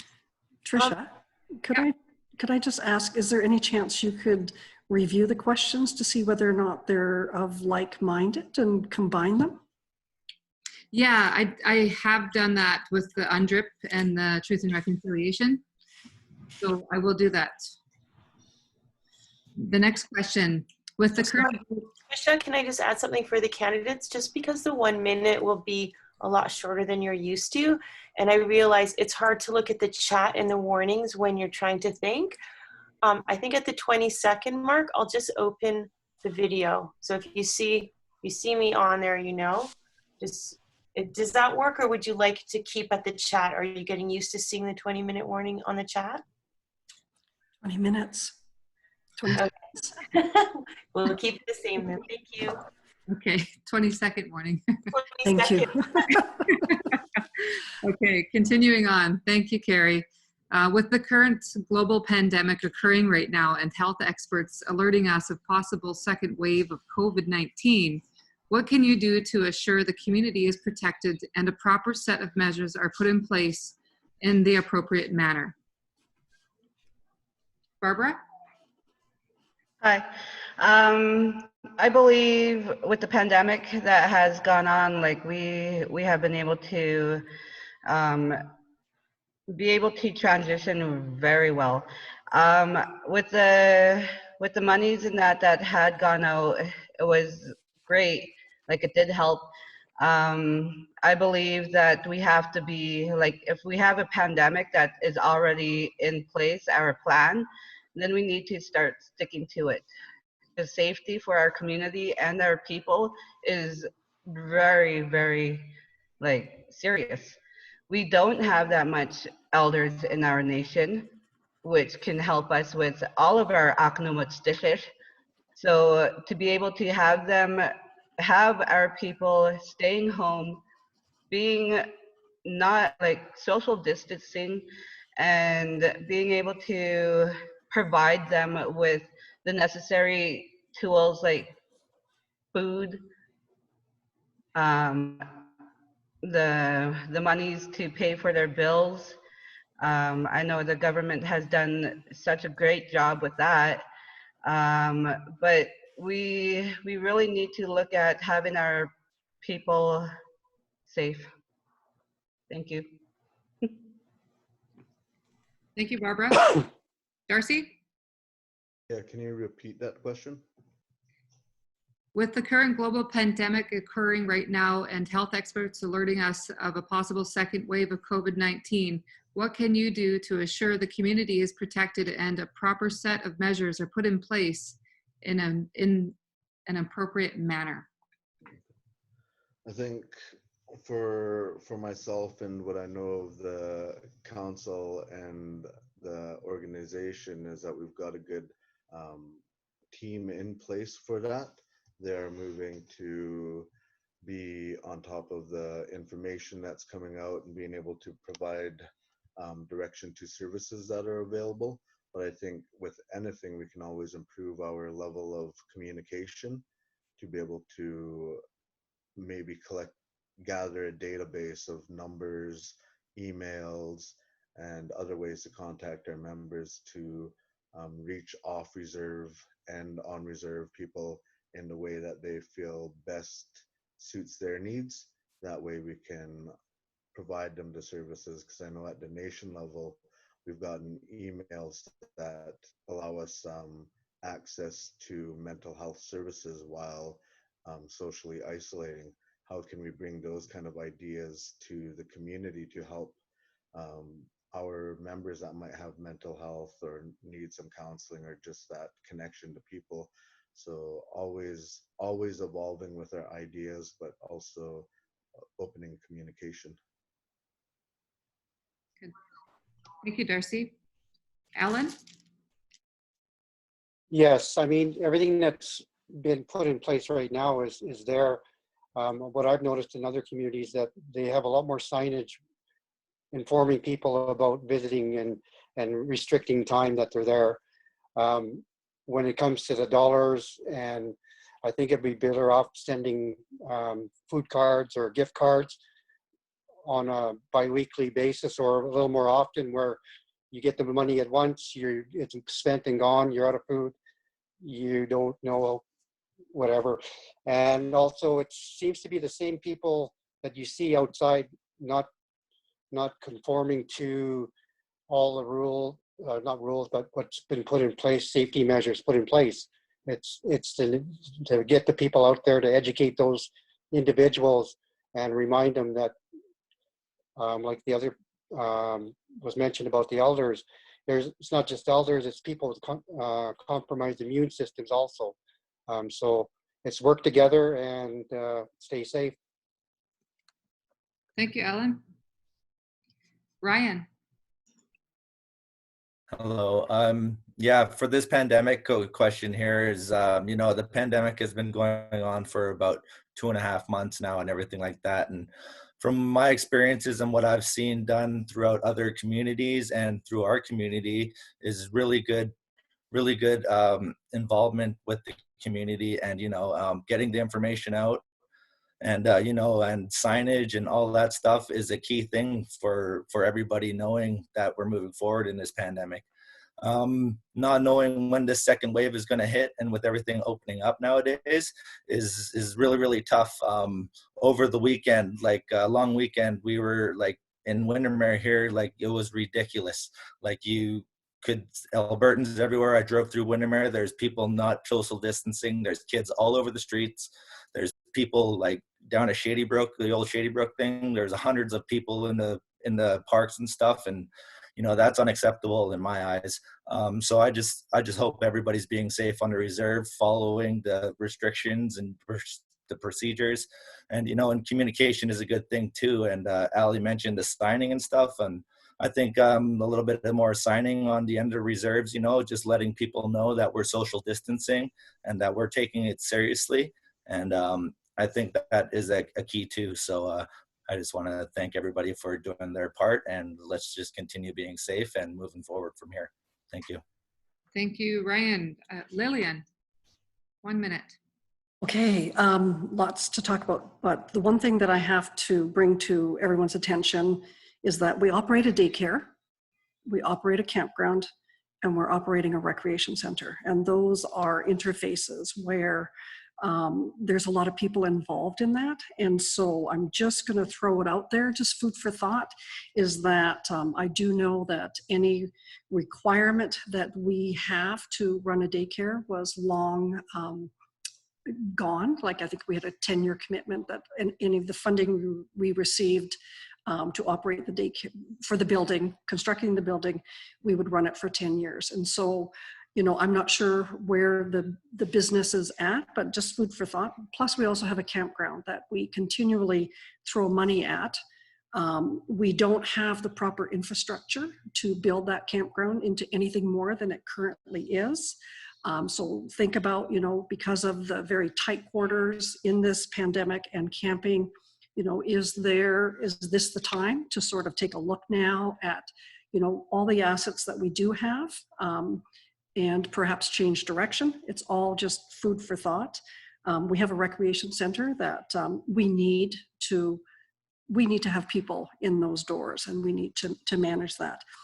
But I just wanted to also mention that the last time SARS was around, we received at our homes cleaning products, gloves, and all of those things. And I'm surprised that with... Sorry, Lillian, your time was over a few seconds ago. Sorry about that. I need gloves and a mask. Thank you, Lillian. Samantha? Moderate that. Hi. So I have been hearing about the possible second wave, and you take a look at where our communities are, our nation is, and there's a lot of, like, we're, the US border, but the Alberta border, there is a lot of people. So yes, it is very serious. I as Lil was talking about, I think making sure that the PPE, like keeping our staff safe. And I also think that it really is a lonely time for people. It's, they're wanting to stay safe. We're wanting everyone to stay safe.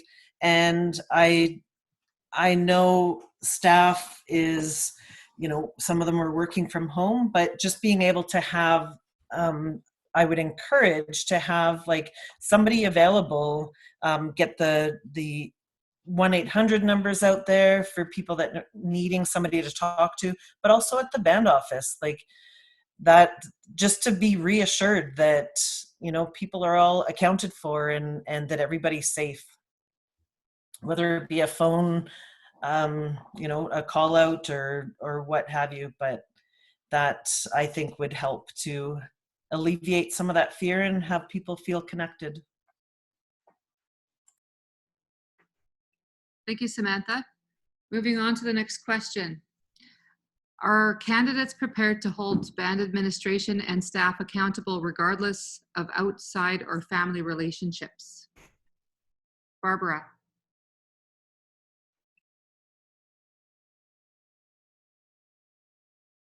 Sorry, the sun has come out.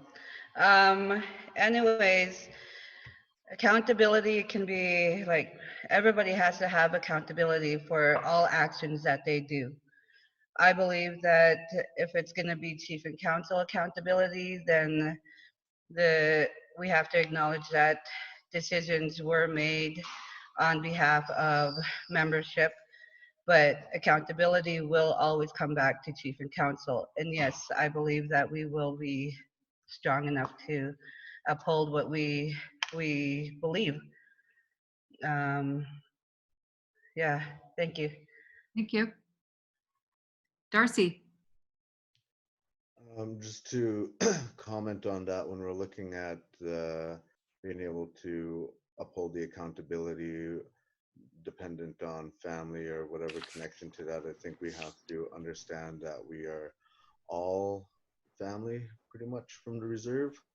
We're connected one way or another, so we have to hold ourselves in a very transparent way and being able to monitor what goes on, but also that the community has to also be accountable for their actions and also the way that they treat staff.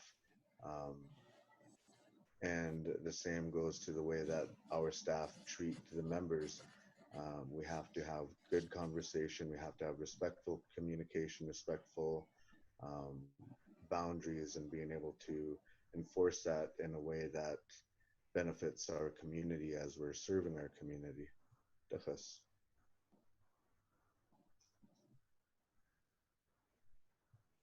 Thank you, Darcy. Alan. Yes, totally 100%. Everybody's accountable for their reaction, for their actions. It's not a popularity contest to be voted and be elected in. Yes, not everybody's going to be satisfied and happy with who gets in, but as long as everybody participates and votes and make their vote count, and hopefully the people that do get in and get elected are held to that strong accountability. Thank you. Thank you, Alan. Ryan? Okay. Yeah, I just want to say, yeah, everybody is, you know, accountable for their actions, and it's always been like that, and nothing has ever changed from that.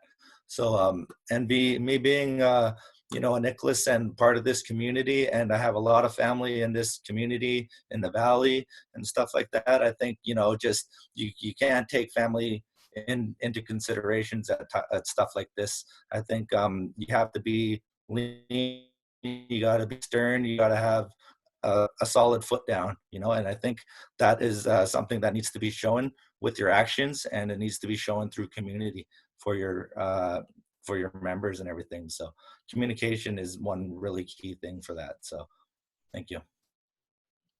Thank you, Ryan. We have a comment from Adrian Tenise saying, this is my question, and it's directed specifically towards band and min and staff, not everyone. Just to clarify that. Lillian? I'm sorry. What was the question again? I read Adrian's comments, but I'm not sure. Yes. Could you just repeat what the question was? Yeah, are candidates prepared to hold band administrators and okay. accountable? And Adrian asked that question and was just okay, clarifying. Yeah. Go ahead. Okay, yes, absolutely. I think that probably one of the biggest issues that we face is many people don't find people are accountable for, or at least they're not transparent, or maybe they're too transparent. But in order to have good governance, you have to make decisions in a proper manner. I liked what you said, Darcy. We are all family, right? I have close to 100 people that out of 279 that I'm closely related to, and then all of the others, we're all related. So the whole idea is that we have to go back to our vision and mission statement and do what we can to make those happen. But we also have to do it with integrity and honesty. And sometimes I think that might be lacking, at least from an outside view. It doesn't seem that seems to be a high priority. And so that's one thing that I'm committed to, is that if I'm committing to something, that I can and will be held accountable, that I'm prepared to face consequences, whether it's people expressing their dissatisfaction with any decision, but at least holding on to some of the key fundamental principles around transparency and accountability. Thank you, Lillian. Samantha? Yes. I think that when you're in that role, you do have a job to do. And so it is with the integrity, honesty, and communication. You know, I think that if people don't, you know, assumptions can be made so easily. So, you know, the clear communication is also needed at that. So yes, I am prepared to do the job that I am elected to do. Thank you, Samantha. Next question. Where do you think our land code is? Barbara. I don't know what it means, but I would say on the Akisqnuk webpage. I've read the land code, and yeah, I'm not too sure what the question is, like what it means, but yeah, that's my answer. Thank you, Barbara. I am just able to read what I see in front of me, so sorry, I can't elaborate any further. Darcy.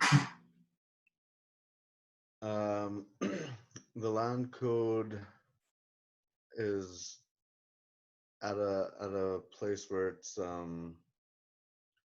we don't have a lands person, but we have moved towards developing that land code and working on it. I think we're also at a place where we have to rethink where we're going with the land code. I think now that we see the power of Zoom and digital connection with our members, we can start to get a more informed process on how we move forward with land code. Some of it's been a rushed process, some of it has been a slow process, but I would say given where it's at, we're kind of where we need to be, but not where we want to be.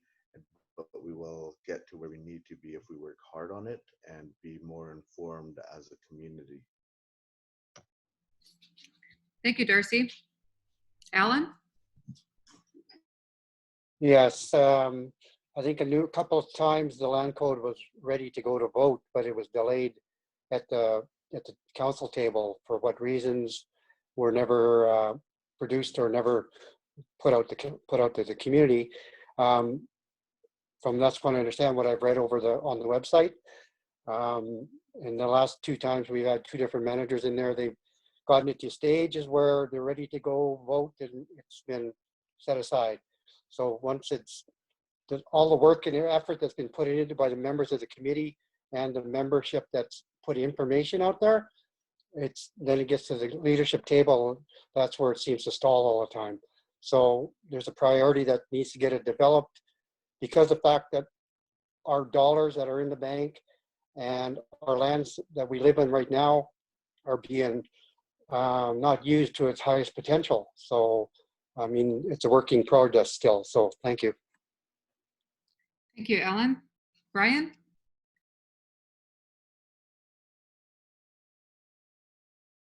Hello.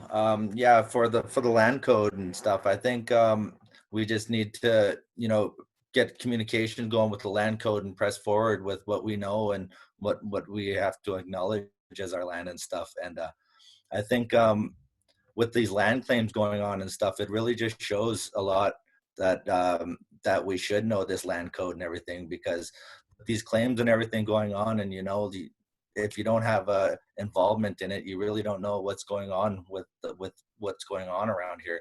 So I think everybody should read up on this land code and and put in their opinions, and let's just try and move forward and everybody get their say in here and figure this all out. Thank you. Thank you, Ryan. Lillian? I think the land code is stalled. I've had experience working with Anna at Merit and know how contentious moving into land code can be.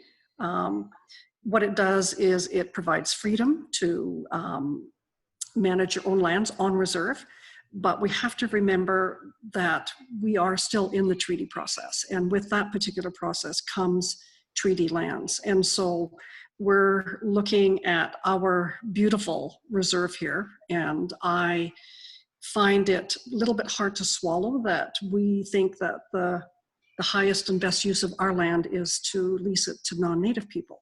And I think when I look at the archaeological resources and I see them all at the lake, and I look at Indian Beach Estates, I look at Lakeshore Campground, I know there are hundreds of archaeological sites, and I keep asking myself, how come we don't live on the lake? Why? Because I think it has to do with healthy community. And so I just want to urge some caution, thinking that the reason we're going into land code is so that we can lease all of our land out to non-Indigenous people. We need to use it to for future housing, protected areas. We have, like I said, hundreds of archaeological sites that need to be protected, need to be interpreted and built into our new generations of people so that they understand that this is all of our traditional territory, and this is the only thing that we got out of it was this tiny little parcel, but keeping treaty as the big picture. And we have rights and title throughout our entire territory. Thank you, Lillian. Samantha? All right. From my understanding, it was getting close to a vote. And I was concerned because not everybody was on board. There was a lot of fear. There was a lot of rumors. People assuming what was going to happen when we had the land code. And so not everybody was informed. Not everybody was on board. And I think that having a document, a couple hundred pages long isn't going to be helpful. Being able to be creative and getting some visuals so that people can make those informed decisions. And then again, when you're being innovative, being able to have the staff meet in a safe place. Sometimes the meetings, people are, no, this is how it's going to be, this is how it's going to be, so people don't go. But engaging membership and getting the truth out, I think would, the informed decision could be made. Thank you, Samantha. Next question. What do you know about our ancestral way regarding family heads?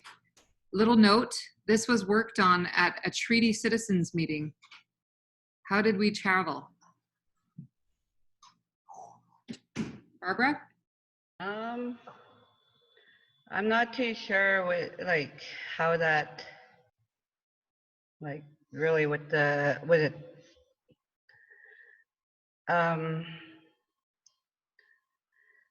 Well, for the past 3 years, I've been learning about the people here in Akisqnuk, However, I haven't had a chance to live amongst my people, but as a caring, compassionate candidate, I it's really hard to be the first one to answer the questions, but I'm gonna have to come back to that one. I kind of lost track. Sorry. No problem. Darcy, Can you repeat the question? what do you know about our ancestral way regarding family heads? Note, this was worked on at a treaty citizen meeting. How did we travel? Okay. So my understanding of family heads through my teachers, through my knowledge holders, is they're the ones who have been appointed by family to speak on behalf and to bring understanding to the family. They would be the one to speak to, who then interprets the information in a way that everyone understands and then will either agree or disagree to. They would also be the one to know who to speak to when seeking specific information from the elders of the family, and they act in the best interest of the family and community without an agenda. As for travel, if it's in terms of ancestral ways, I would think that there was horse and canoe and a whole lot of other ways that we would have done that. Thank you, Darcy. Alan? I've only in the past few years that I've really come across people talking about family heads, and never did find out too much information other than that's a way before. But I mean, I'd like to learn a little bit more about it and understand it, because I mean, such large families out here and everybody's related. So it's interpreting any information. But as far as traveling, a lot of it had to do with the seasonals, the migration of following food groups and for getting ready for the seasons, is my understanding. And correct me if I'm wrong or I'm not close on it, but that's the way I see it. And I was talked to with my mom and my grandma and stuff. Thank you. Thank you, Ellen. Ryan?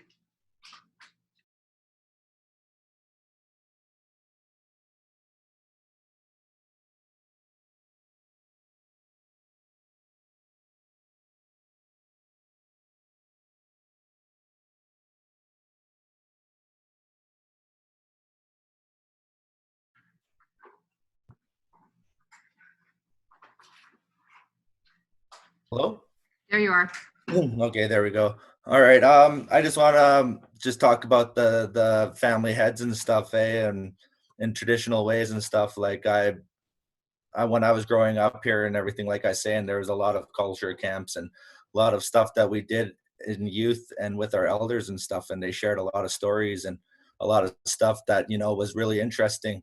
And just with the family head thing, I'm pretty sure Darcy explained it all pretty good. To this day, we still have family heads. I'm pretty sure everybody's got one for their family. Like we got one for our family that, like makes calls and, everybody listens to, and you got to ask them for, a path. So I think that is a good thing for moving forward with everybody's communication and that.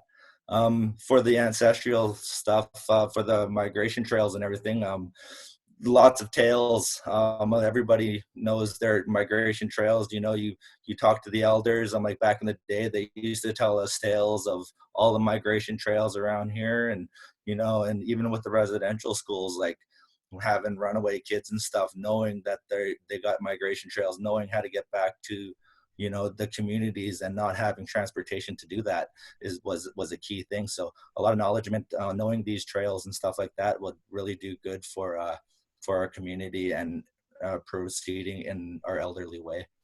Thank you. Ryan? Lillian?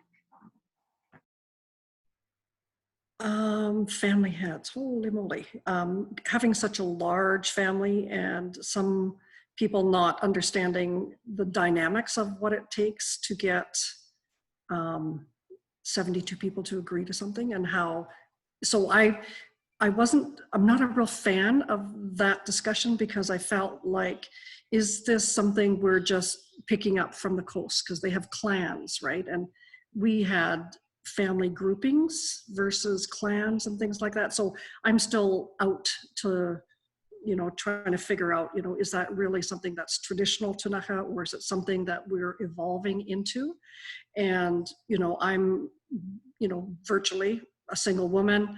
Who's going to speak for me and those kinds of things. I don't feel that it's a system that would necessarily work for me, but that's okay. I'm familiar with the hundreds of sites, archaeological sites, that are throughout Ktunaxa traditional territory, and having spent the last 18 months traveling back and forth to Banff on a regular basis.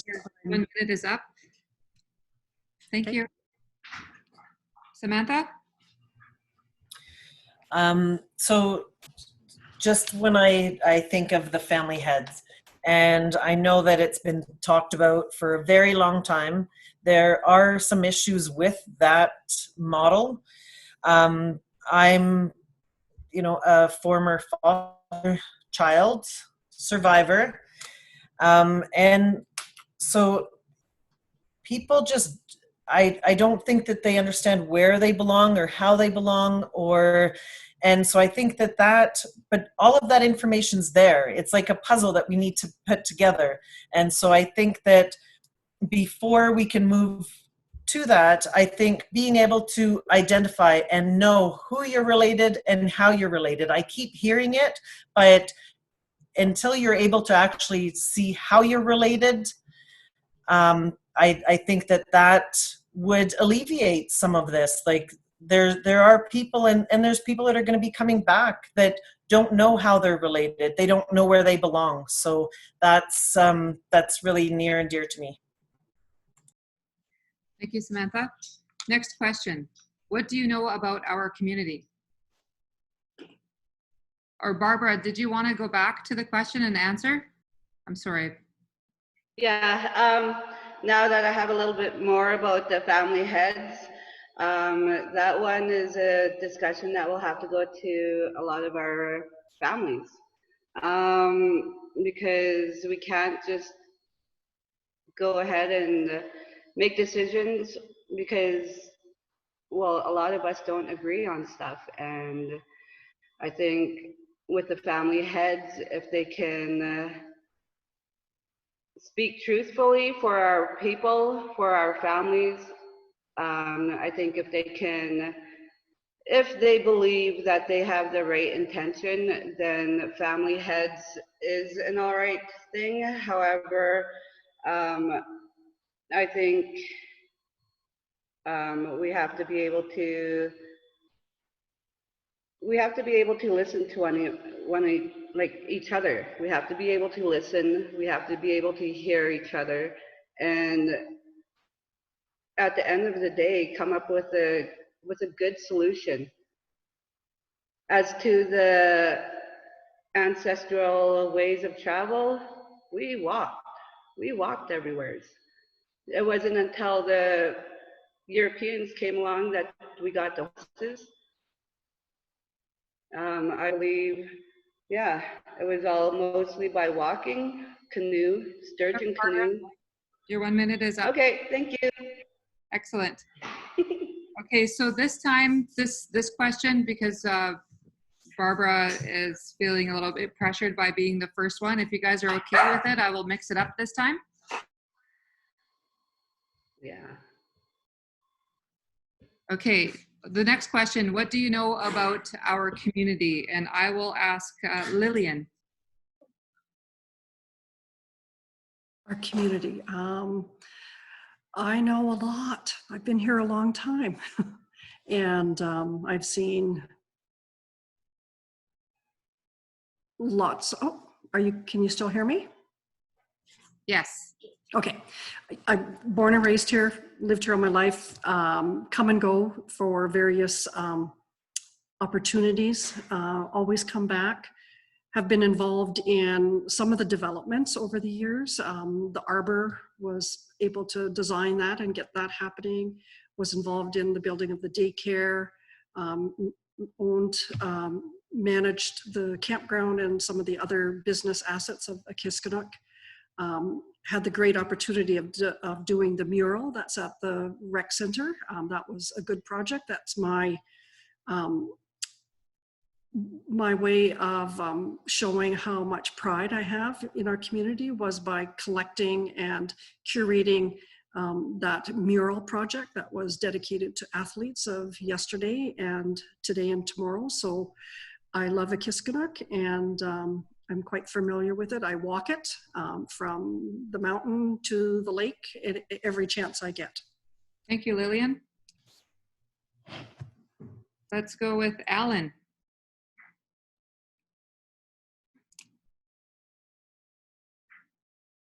Yeah, I think I know the community pretty good. I know just about where everybody lives and who lives where and within the boundaries of the reserve, but also see a lot of encroachment from non-First Nations due to the creation of the reserve years ago and how we're fighting to get it back and hopefully succeed.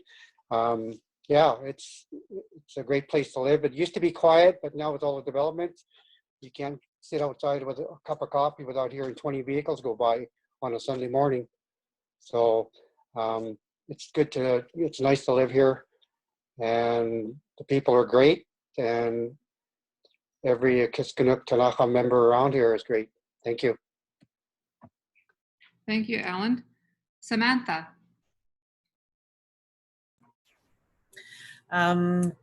What I know about the community.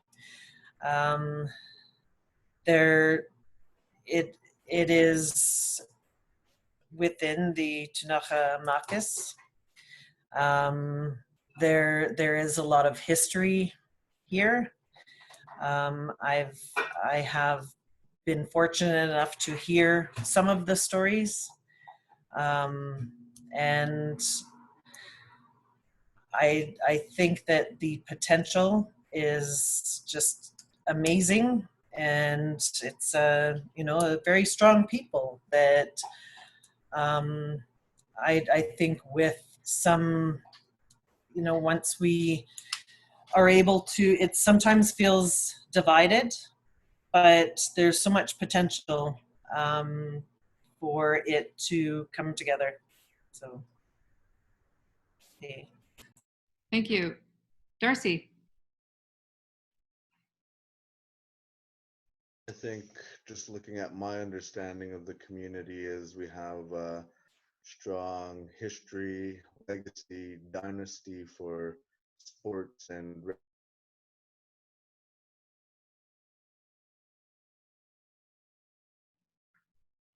You're cutting out, Darcy. yeah, I've got a bit of a bad connection on this side, but I know when I played in the friendship hockey tournament that the community supported me on going there by helping me fundraise for that. So I know sports and recreation, especially for our young people, is something that we value, that we hold as one of our values within the community. But I also know that we come from the same life experience being First Nations people, and with that we can create an understanding people moving forward, that we're understanding and compassionate and do things based on community and families. Thank you, Darcy. Ryan. Hello, everybody. What I know about the community, well, I was born and raised on this community, and as a kid growing up on this reserve, I can tell you I have traveled every inch of this reserve. I know every stone, I know every back road, I know everything around here. So that was one plus growing up around here and having a lot of brothers and family close in my age, that we were able to protect each other and wander the reserve and know our boundaries. For everything else, I have been really strong in this community for my life. I know everybody on this reserve. I know where they live, and I'm very proud to know everybody on this reserve. So I just wanted to just say that, you know, coming back to the community has brought a really big, you know, open position in my heart for everybody, and I want to be here, and I want to be here for our band members. So I just hope everybody is on the same boat as me, and let's move forward. Thank you. Thank you, Ryan. Barbara. What I what I know about the community is that they thrive on their sports. They were we know them as the baseball players that love their baseball, their fast pitch, that they built that building to enjoy that sport every day. I know that they thrive, that they had a real awesome hockey team that everybody knows who they were, the Wolfpack. I know that our communities want the better for for the youth, a better outlook, somebody for them to look up to, somebody that's going to be trustworthy, ethical, responsible, present, and accountable. I know that our community is looking for to be informed. They want people that are proactive, that can get things, that when they set their mind to it, when they dedicate themselves to the community and the membership. Your 1 minute is up, Barbara. Thank you. This next, we're down to our last few questions. I'm going to combine one question or two questions. What is your goal and what are you bringing to our table? I'm going to go backwards this time, alphabetically. Samantha? Thank you. Goal is, I think, to keep moving forward as a strong Akisqnuk community. And I think what I bring to the team, I think that I have experience, I have the willingness to learn, and I have an open mind, and I also have the ability to ask the questions. And I also do not have personal vendettas or you know, personal favors that you know, on as a council member. So fairness and openness. Thank you, Samantha. Lillian? You're muted. Sorry. Doesn't say that on my computer. Okay, you're good. We can hear you. Good. Okay, all right then. The thing that I feel I can contribute for 4 years would be the ability to see the big picture, to take a look at an issue that's on the table and be able to see impacts into the future or some of the reasonings why, you know, issues are coming up. So I'm a big picture thinker. I'm also not afraid to make decisions. I believe I've gotten where I've gotten in my life because I've made lots of good decisions and would like to be able to bring that to the table as well. Just a lot of experience and really wanting to protect Akisqnuk First Nation from undue influence, but to also help guide it to a very prosperous future, both physically, mentally, spiritually, and emotionally for our 300 plus members. Thank you, Lillian. Ryan? Hello. Bring in the communication. Oh, okay, to bring in communication with the band members and, you know, being a voice for our people. I'm a very, very strong individual.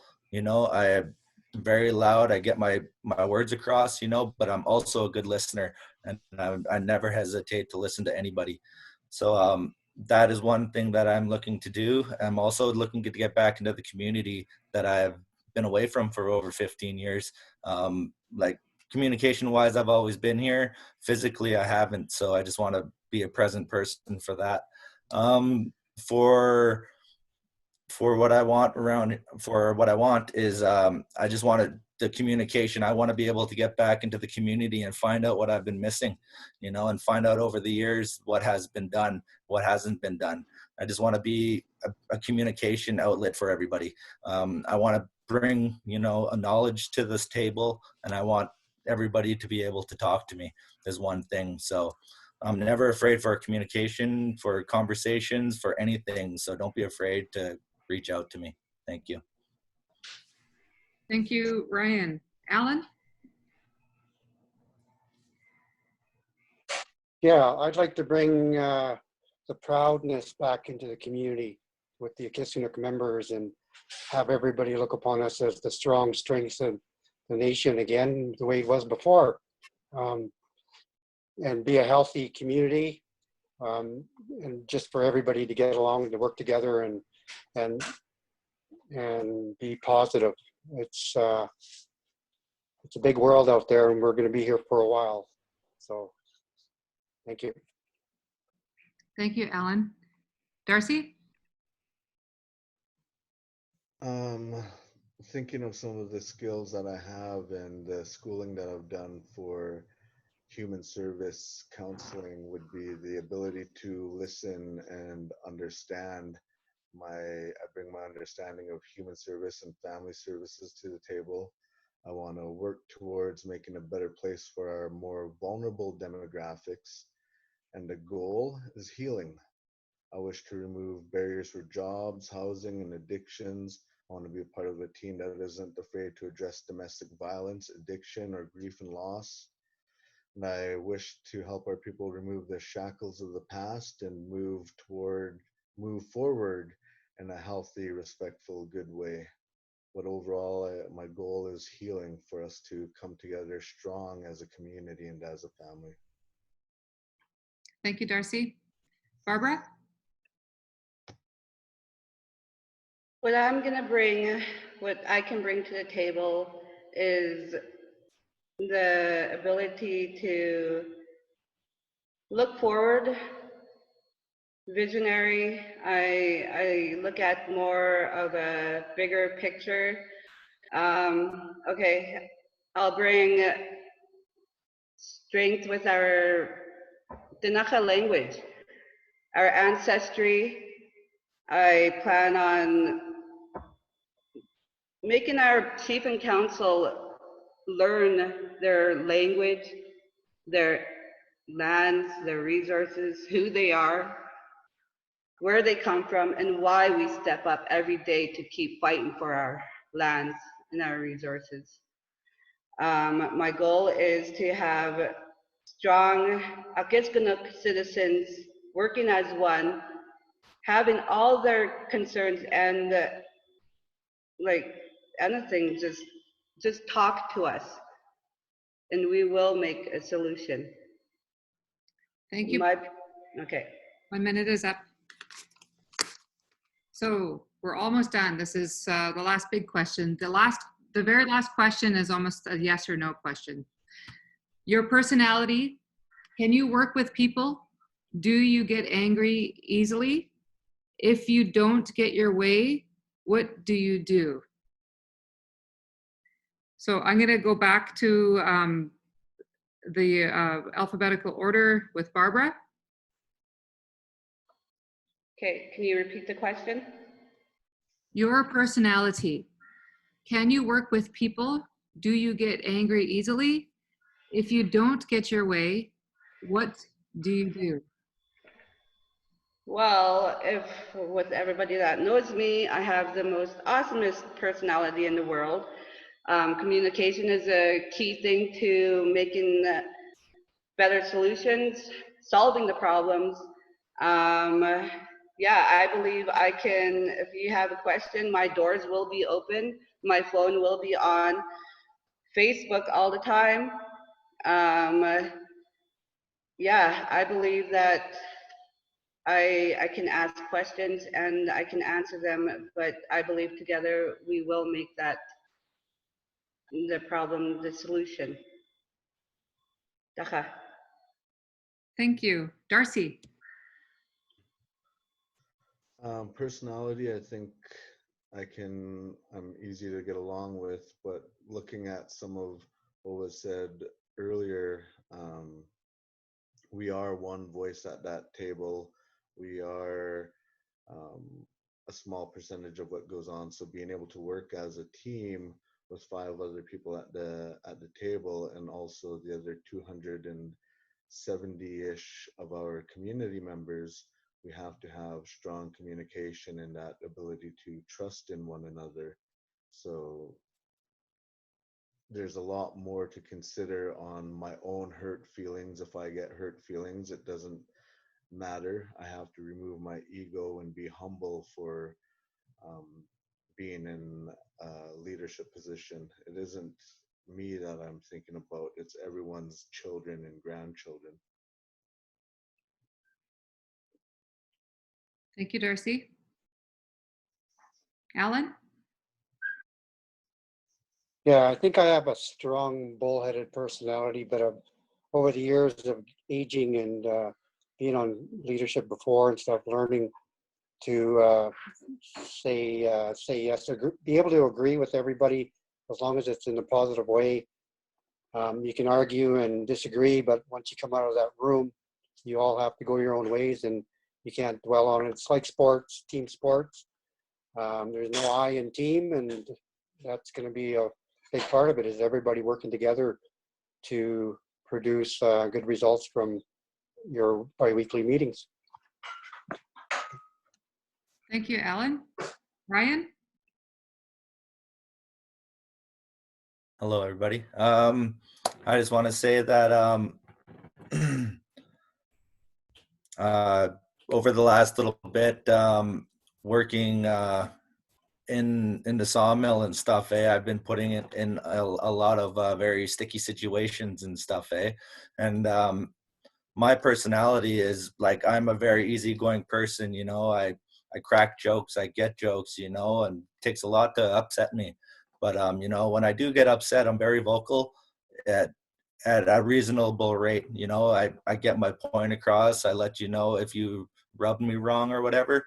But other than that, getting mad isn't a history, you know. Like, there's no reason to get mad these days. Like I tell my son, everybody's here for fun, you know. So that's one thing that we have to do, is just keep having fun. And for just for, like I say, in any situation, like everybody gets mad every now and then, but it's to get over it and to conquer your you know, your fears and stuff like that. It really helps. So yeah, so I just wanted to just let everybody know that, you know, that's I've been in sticky situations and stuff, and I just think it's going forward with communication is really a good key. So love you guys. Hey, Ryan. Thank you. Lillian? You're still muted. Oh, there you go. Okay, I said I'd be lying if I said I don't get angry.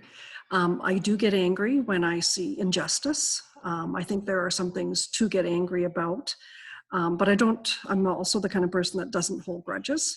And when it comes to the business of being on council, if I feel there is an issue and it requires my voice to be heard, I'm not afraid to speak up and address the issue. But like I said, I can discuss it. It is a quorum-based decision-making model, consensus-based. So at the end of the day, you do the best you can, bring out the points that you can, and then if you somehow still don't feel you're being heard, then you just find other ways to do that. But we govern on consensus, and that would be, my effort would be made to govern in that manner. Thank you, Lillian. Samantha? So I think that I'm pretty fair and reasonable. you know, the question, if you don't get your way, what do you do? I know from experience, it's not a matter of just getting your way, that you are there to do a job. You are there to ask questions and bring information. Like it's a dialogue, and it's not to take it personally and, you know, have a mad on that you didn't get your way. As long as you do your job and get your point across, get the questions answered that you have, then and the key is listening, but not just with your ears. Thank you, Samantha. Now we're on the last and final question. Are you ready? Will you finish your full term? Barbara. Thumbs up, yes. Okay, Darcy. Yes, I will finish my full term. Thank you. Alan. Yes, I'll finish my full term and even more if possible. Thank you. Ryan. Yes, I would finish my full term. It would be my first term, and I would like to be there for the community. Thank you. Thank you. Lillian. Yes, I would. Okay, thank you. Samantha. Yes. Excellent. Thank you, everyone. You have quite the stamina, which is a plus for a council member. As we wrap up tonight, I just want to thank you all for answering the community's questions and for sharing your ideas, your philosophies. And I just wanted to, in the close of the meeting, just to remind everybody that the advance polls are happening by phone in only on Monday, May 25th, starting at 12 p.m. Mountain Time to 6 p.m. And the election day will be held on June 1st by mail-in ballot, and we are also allowing curbside drop-off at the band hall, or you can also call in by telephone. And that's on June 1st, 10 a.m. to 7 p.m. local time, which is the mountain time. So again, thank you, everybody.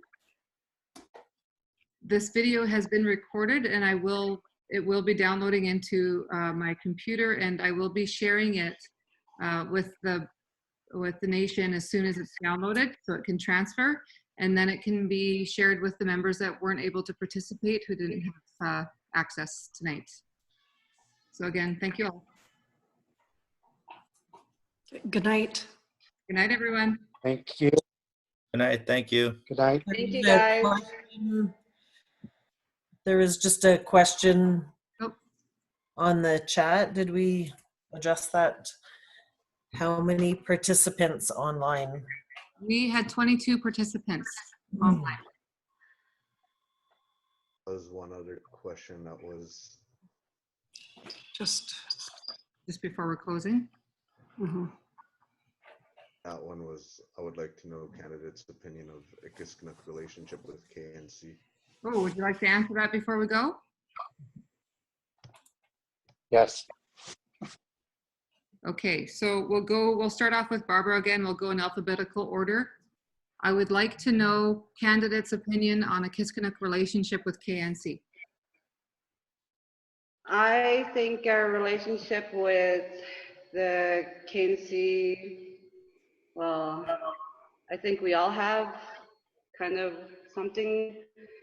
I don't know really where the relationship is with Akisqnuk and KNC. However, I speak upon myself and the things that I believe that KNC, there are things that they don't need to keep to themselves. Thank you. Thank you, Barbara. Darcy? Last question. My opinion of our relationship, I think it's improving. Since the 4 years that I've been on, I've seen it make progress, but it can improve more. I think we need a better understanding and communication between supervisors, directors, and staff at that level. We need to be tuned in to more of the ongoings that affect our communities and affect our citizens. So it needs improvement. It's a relationship that we've been tied to for a long time. So we have to strengthen it, and we have to make it stronger going forward. We have to have good communication, and it's one that we have to find where we sit in it and how it fills our needs. Thank you, Darcy. Alan? Yes, I agree that there's room for improvement. There's always room for improvement in different areas. It's just my opinion is sometimes we get too much KNC and influence coming from KNC to the community, whether it should be the reverse. A lot of the influence should be coming from the communities to KNC. It's just a matter of when there's a turnover there, it starts all over. When there's a turnover in councils, it's a restart there. So it's coming with a cohesiveness system and a steady stream of information. Thank you. Thank you, Alan. Ryan?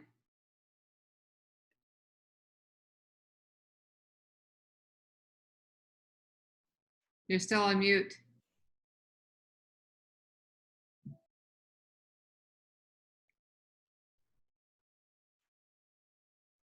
It's the very last question, I know. Okay, is that good? That's good. We can hear you. All right. Sorry about that. I was just saying that you know, I'm on a personal review, I don't really know too much about their relationship with the Akisqnuk and with the KNC, but I do know a little bit about the KNC and the relationship. I've read a little bit of the community missions and the visions and the core values that we share with the KNC and stuff like that. So I just think that we need to work from there, and you know, and like Ali said, that you know, I think we need to, or they need to take in consideration our communication with them more than them communicating with us. So I just think there are just a little bit more boundaries that need to be set, and I think we just need to communicate and get everything worked out and proceed from there. Thank you. Thank you, Ryan. Lillian? From my perspective, we are KNC. Like without us, there is no KNC. So there has to be a reconfiguring, and when you build a government, which the KNC is the government body, and they have roles and responsibility and get funding to perform certain program services. And so it's about taking a look at that and making changes where it needs to be changed, and to continue doing the things that currently work. But overall, they are us and we are them. So you can't really separate them. And there's times where if you need to call into check, but also they're there to remind us too that we're not a reserve, we are a nation. We have a traditional territory that's far larger than the current reserve. So we can't make that mistake. So we got to work with them. Thank you, Lillian. Samantha? I agree. We are KNC, and I think that you know, I understand that the communication hasn't always been that great, and we do need to communicate what our needs are, what our wants are, and I also see communicating with you know, with the other communities. I'd like to see more of that also, like, because that is KNC. This is Tunacha Amakis. Hey. Thank you, Samantha. Okay, well, if we have no further questions, I think we can conclude our evening. Sound good? Okay, well, I'll be in the nation. I'm heading there to see you guys this weekend. So looking forward to it. Okay. Good evening, everyone. Hey. Bye, guys, everybody. Bye-bye. Thanks, guys. Bye. Thank you.